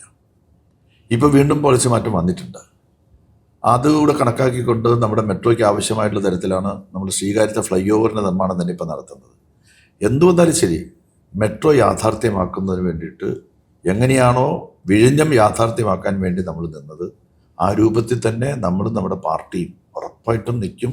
യാതൊരു ആശങ്കയും തിരുവനന്തപുരത്തേക്ക് ഉണ്ടാകേണ്ട കാര്യമില്ല. മെട്രോ ഇവിടെ വരിക തന്നെ ചെയ്യും. വരുന്ന നാളുകൾ അതിന് വേണ്ടിയിട്ടുള്ള സമരത്തിൻ്റെ നാളുകളായിരിക്കും. കുറച്ച് വ്യക്തിപരമായ ചില ചോദ്യം. സോഷ്യൽ മീഡിയ അങ്ങ് ശ്രദ്ധിക്കാറുണ്ടോ? അതെ. ഏത് പ്ലാറ്റ്ഫോമിലാണ് സജീവമായി ഉള്ളത്? ഞാൻ ഫേസ്ബുക്കാണ് കൂടുതൽ ശ്രദ്ധിക്കുന്നതും. ഫേസ്ബുക്കിലൂടെ എനിക്ക് പറയാനുള്ള കാര്യങ്ങൾ ഞാൻ പറയാറുണ്ട്. ഇൻസ്റ്റാഗ്രാം ഒന്നും അത്ര ഫോളോ ചെയ്യുന്നില്ല. അപ്പൊ ഫേസ്ബുക്കില് കമന്റും ട്രോളൊക്കെ വരുമല്ലോ. ഇപ്പൊ കടാമ്പള്ളി സുരേന്ദ്രനെ വെച്ച് തന്നെ ഫോട്ടോ ഒക്കെ വെച്ച് ട്രോള് വരാറുണ്ട്. അതൊക്കെ വായിക്കാറുണ്ടോ? ട്രോൾ കിട്ടുന്നതെല്ലാം വായിക്കാറുണ്ട് ഞാൻ. പിന്നെ ദേഷ്യം വരുമോ? ഇല്ല, ദേഷ്യമൊന്നും വരാറില്ല. നമുക്ക് ഓരോരുത്തരും ഇതിനകത്ത് പ്ലാൻ ചെയ്ത് ചെയ്യുന്ന ആളുകളുണ്ട്. ഒരു നല്ല കാര്യം നമ്മൾ ചെയ്താൽ, ഉദാഹരണത്തിന് കഴക്കൂട്ടത്ത് മഹാദേവ ക്ഷേത്രം 14 കോടിയുടെ പ്രോജക്റ്റാണ് അവിടെ നമ്മൾ നടപ്പിലാക്കിയത്. ഇടത്താവളം എന്നുള്ള നിലയിലും അതുപോലെ തന്നെ ഒരു മണ്ഡപം എന്നുള്ള നിലയിലും മുഖ്യമന്ത്രി ഒന്ന് ഉദ്ഘാടനം ചെയ്ത ഇടത്താവളം. അപ്പോൾ 14 കോടി രൂപ ചെലവഴിച്ച് കേന്ദ്ര ഗവൺമെൻറ്റിൻ്റെ ഒരു സ്ഥാപനമാണ്, നാഷണൽ ബിൽഡിംഗ് കൺസ്ട്രക്ഷൻ കോർപ്പറേഷനാണ് ഈ കേരളത്തിലെ ഇടത്താവളങ്ങളുടെ പണിയെല്ലാം തന്നെ നിർവഹിച്ചത്. കേന്ദ്ര ഗവൺമെൻറ് എന്ന് വെച്ചാൽ BJPയുടെ ഗവൺമെൻറ്. അവർ നേരാമണത് ചെയ്തില്ല എന്നുള്ള വേറെ കാര്യം. നമ്മളവരെ ഒഴിവാക്കാൻ പോലും ആലോചിച്ചതാണ്. പിന്നെ കേന്ദ്ര ഗവൺമെൻറ് സ്ഥാപനത്തെ ഒഴിവാക്കിയുള്ള ചീത്തപ്പേര് നമ്മൾ വാങ്ങണ്ടല്ലോ എന്ന് വിചാരിച്ചിട്ട് അവർ നിർത്തിയതാണ്. അപ്പോൾ അതിനെ സംബന്ധിച്ച് ഈ നമ്മുടെ സാമൂഹ്യ മാധ്യമത്തിൽ, വിശേഷിച്ച് ഫേസ്ബുക്കിലെല്ലാം വാർത്ത വന്നപ്പോൾ അതിൻ്റെ അടിയിൽ എത്ര കിട്ടി എന്ന് ചോദിച്ച ആളുകളുണ്ട്. അപ്പോൾ അങ്ങനെയൊക്കെ ഉള്ള ബോധപൂർവം ചെയ്യുന്ന കാര്യമല്ലേ അത് നമ്മൾ ബോധപൂർവം ചെയ്യുന്നതാണെന്ന് കണ്ടാൽ മാത്രമേ അതങ്ങ് വിടും. നമുക്കതിനകത്ത് യൂട്യൂബിൽ പാട്ടൊക്കെ കേൾക്കാറുണ്ടോ? പാട്ടൊക്കെ കേൾക്കാറുണ്ട്. സ്പോട്ടിഫൈയിൽ കേൾക്കാറുണ്ടോ? ഇല്ല, അറിയില്ല. അപ്പൊ ഈ ജെൻ ആൽഫ, ജെൻ ബീറ്റ ഇവരെയൊക്കെ ആയിട്ട് എങ്ങനെ സംവദിക്കും ഈ പുതിയ തലമുറയുമായിട്ട്? ഇക്കാര്യത്തിൽ കുറച്ച് വിഷമമുണ്ട്. അതിപ്പോൾ നമ്മളെ സഹായിക്കാൻ പുതിയ തലമുറയെ പറ്റിയിട്ടുള്ള നമ്മുടെ കുട്ടികൾ തന്നെ ഉണ്ടാവുമല്ലോ. അവർക്ക് നമ്മൾ നന്നായിട്ട് സഹായിക്കുന്നുണ്ട്. ഇത്രയും അങ്ങ് പറഞ്ഞതിൽ നിന്ന് ചോദിക്കാനുള്ള ഒരു കാര്യം, ഇപ്പം മുൻപ് കരുണാകരനോട് ചോദിച്ചല്ലോ, തിരിഞ്ഞു നോക്കുമ്പോൾ അപ്പം അദ്ദേഹം തിരിഞ്ഞു നിൽക്കുന്ന ഒരു ചിത്രം കണ്ടിട്ടുണ്ട്. അതുപോലെ അല്ലെങ്കിലും കേരളത്തിൻ്റെ വളരെ പ്രധാനപ്പെട്ട രാഷ്ട്രീയ ഘട്ടങ്ങളിൽ എല്ലാം, രാഷ്ട്രീയ ചരിത്രത്തിലെല്ലാം അങ്ങ് സജീവ രാഷ്ട്രീയ പ്രവർത്തകനായിരുന്നു. ഇപ്പം അടിയന്തരാവസ്ഥയുടെ കാര്യം അങ്ങ് പറഞ്ഞു. വിഴിഞ്ഞത്തിന് വേണ്ടിയിട്ടുള്ള സമരത്തിൻ്റെ സമയത്ത് തിരുവനന്തപുരത്തെ ജില്ലാ സെക്രട്ടറി ആയിരുന്നു CPM-ൻ്റെ എന്ന് സൂചിപ്പിച്ചു. അപ്പോൾ സംഘടനാപരമായി പ്രധാനപ്പെട്ട ചുമതലകൾ, അതോടൊപ്പം ജനപ്രതിനിധിയായിരുന്നു ഏറെക്കാലം, MLA, മന്ത്രി, ഇപ്പോൾ കഴക്കൂട്ടം MLA. ഈ നീണ്ട ജീവിതം, പ്രധാന ജീവിതം, ഇതിൽ നിന്ന് എന്ത് ഉൾക്കൊള്ളുന്നു എന്നുള്ളതാണ് ഒരു നമുക്ക് കൊടുത്താൽ കിട്ടുമെന്നുള്ളതാണ് എൻ്റെ ഒരു വിശ്വാസപ്രമാണം എന്ന് പറയുന്നത്. പോസിറ്റീവായും നെഗറ്റീവായും. അതെ, ഞാൻ പോസിറ്റീവായിട്ട് മാത്രമേ ഒരു ജനപ്രതിനിധി എന്നുള്ള നിലയിൽ എൻ്റെ സേവനം തേടി വരുന്ന ഒരാളോട് പോലും ഞാൻ കലഹിച്ചിട്ടില്ല. ഒരാളുടെ മുന്നിൽ ഞാൻ മുഖം കറുപ്പിച്ചിട്ടില്ല. ഒരാളുടെ മുന്നിൽ ഞാൻ തിരിഞ്ഞു നിന്നിട്ടില്ല. ചെയ്യാവുന്ന സഹായങ്ങളെല്ലാം തന്നെ കഴിഞ്ഞ 10, 40, 45, 50 വർഷക്കാലത്തെ എൻ്റെ രാഷ്ട്രീയ ജീവിതത്തിൽ ഞാൻ എല്ലാവർക്കും ചെയ്യാൻ വേണ്ടി ശ്രമിച്ചിട്ടുണ്ട്. അതൊന്നും പൂർണ്ണതയിലെത്തിയെന്നൊന്നും പറയാൻ വേണ്ടി സാധിക്കില്ല. നമ്മളങ്ങനെ ചെയ്തു കൊടുക്കാൻ പറ്റുന്ന ഒരാളുമല്ല. പക്ഷേ ഒരു നോട്ടം കൊണ്ട്, ഒരു വാക്കുകൊണ്ട്, ചിലപ്പോൾ മറ്റു തരത്തിലൊക്കെ തന്നെ ജനങ്ങളെ സഹായിക്കാൻ വേണ്ടിയിട്ട് തയ്യാറായിട്ടുണ്ട്. ഞാൻ രാഷ്ട്രീയം എന്ന കാര്യത്തിൽ നോക്കാറില്ല. അതുതന്നെയാണ് എൻ്റെ ജീവിത വിജയം എന്നാണ് ഞാൻ മനസ്സിലാക്കിയത്. എനിക്കെതിരായിട്ടുള്ള വലിയ ആക്രമണങ്ങൾ പല രൂപത്തിൽ നടക്കുമ്പോഴും ആളുകളുടെ മനസ്സിൽ ഞാനുണ്ട്. എൻ്റെ വിശ്വാസം അതാണ്. എത്ര തന്നെ ആക്രമണം നടക്കുമ്പോഴും ഓരോരുത്തരും വന്നിട്ട് ഞങ്ങൾ കൂടെയുണ്ട്, വിഷമിക്കരുത്, ഞങ്ങൾ നിങ്ങളുടെ കൂടെയുണ്ട്, നിങ്ങൾ ഒന്നും പ്രയാസപ്പെടരുത്, നിങ്ങൾ തന്നെ മത്സരിക്കണം, നിങ്ങൾ മാറി നിൽക്കരുത്, മാറി നിന്നാൽ പേടിച്ചു പോയി എന്ന് പറയും, അങ്ങനെ പേടിച്ചു പോയെന്ന് ധരിച്ചു കളയും, അങ്ങനെയൊന്നും പോകരുത് എന്നൊക്കെ പറയുന്നതായിട്ടുള്ള എനിക്ക് വേണ്ടിയിട്ട് അമ്പലത്തിൽ പോയി പ്രാർത്ഥിച്ചിട്ട് പിന്നെ അതിൻ്റെ സംഗതിയുമായിട്ട് വരുന്ന ആളുകൾ, വഴിപാടുമായിട്ട് വരുന്ന ആളുകൾ, 11 ദിവസം തുടർച്ചയായിട്ട് വഴിപാട് നടത്തിയ ആൾ, ഇതൊക്കെ തന്നെ യഥാർത്ഥത്തിൽ നമ്മൾ കൊടുത്തതിന് തിരിച്ചു കിട്ടുന്നതായിട്ടുള്ളതാണ്. നമ്മൾ സ്നേഹമാണ് കൊടുക്കുന്നത്, സ്നേഹം തന്നെയാണ് തിരിച്ചു കിട്ടുന്നത്. ഒരാളോട് പോലും ഒരു കാലുഷ്യത്തോടു കൂടിയോ അല്ലെന്നുണ്ടെങ്കിൽ ഒരാളെ ശത്രുവായിട്ട് കണ്ടോ, എവിടെയെങ്കിലും പാർട്ടിക്കകത്തൊക്കെ എന്തെങ്കിലും പ്രശ്നങ്ങളുണ്ടാകുമ്പോൾ നമ്മുടെ നിലപാടുകൾ നമ്മൾ പറയും. നമുക്ക് തെറ്റെന്ന് തോന്നുന്ന കാര്യങ്ങൾ തുറന്നു പറയാനും മടിക്കാറൊന്നുമില്ല. അതൊക്കെ പാർട്ടിക്കകത്തുള്ള കാര്യങ്ങളാണ്. എന്നാൽ പോലും ഒരു ശത്രുതാ മനോഭാവത്തോടു കൂടി ഒരു കുഞ്ഞിനെയും ഞാൻ ഇന്നുവരെ നോക്കി കണ്ടിട്ടില്ല, നാളെയും നോക്കി കാണാനായിട്ട് ഉദ്ദേശിക്കുന്നില്ല, ഭാവി മരിക്കുന്നതുവരെ അങ്ങനെ കാണില്ല. അതുവരെ അതാണ് ഈ തിരിഞ്ഞു നോക്കുമ്പോഴത്തേക്ക് രാഷ്ട്രീയ പ്രവർത്തന ജീവിതത്തിലും അതുപോലെ തന്നെ വ്യക്തി ജീവിതത്തിലുമൊക്കെ എനിക്ക് ഉണ്ടാക്കിയെടുക്കാൻ കഴിഞ്ഞതെന്നാണ് ഞാൻ കരുതുന്നത്. അതുതന്നെയാണ് നമ്മുടെ മുതലെന്ന് പറയുന്നത്, മുതൽക്കൂട്ട്, അല്ലെങ്കിൽ നമ്മുടെ എന്താ പറയുക, നമ്മുടെ സ്വത്ത് എന്ന് പറയുന്നത്. ആളുകൾക്ക് അങ്ങോട്ട് കൊടുത്ത സ്നേഹം അവരെല്ലാവരും 10 മടങ്ങ് എനിക്ക് ഇങ്ങോട്ട് തരുന്നു. അത് എല്ലാവരും അങ്ങനെയാണ്. അപ്പം ആ സ്നേഹം അങ്ങേക്ക് എന്നും ഉണ്ടാവട്ടെ, എന്നും നിലനിൽക്കട്ടെ എന്ന് നമുക്കും അങ്ങനെയൊക്കെ തന്നെയാണ്. ചെറുപ്പക്കാർക്കിടയിലും ഒക്കെ അങ്ങയോട് ആ സ്നേഹമുണ്ട് എന്ന് മാത്രം സൂചിപ്പിച്ചുകൊണ്ട് ഈ പരിപാടിയിൽ പങ്കെടുത്തതിനുള്ള നന്ദി കൂടി അറിയിക്കുന്നു. താങ്ക് യു എന്നല്ലേ. നന്നായിരിക്കട്ടെ.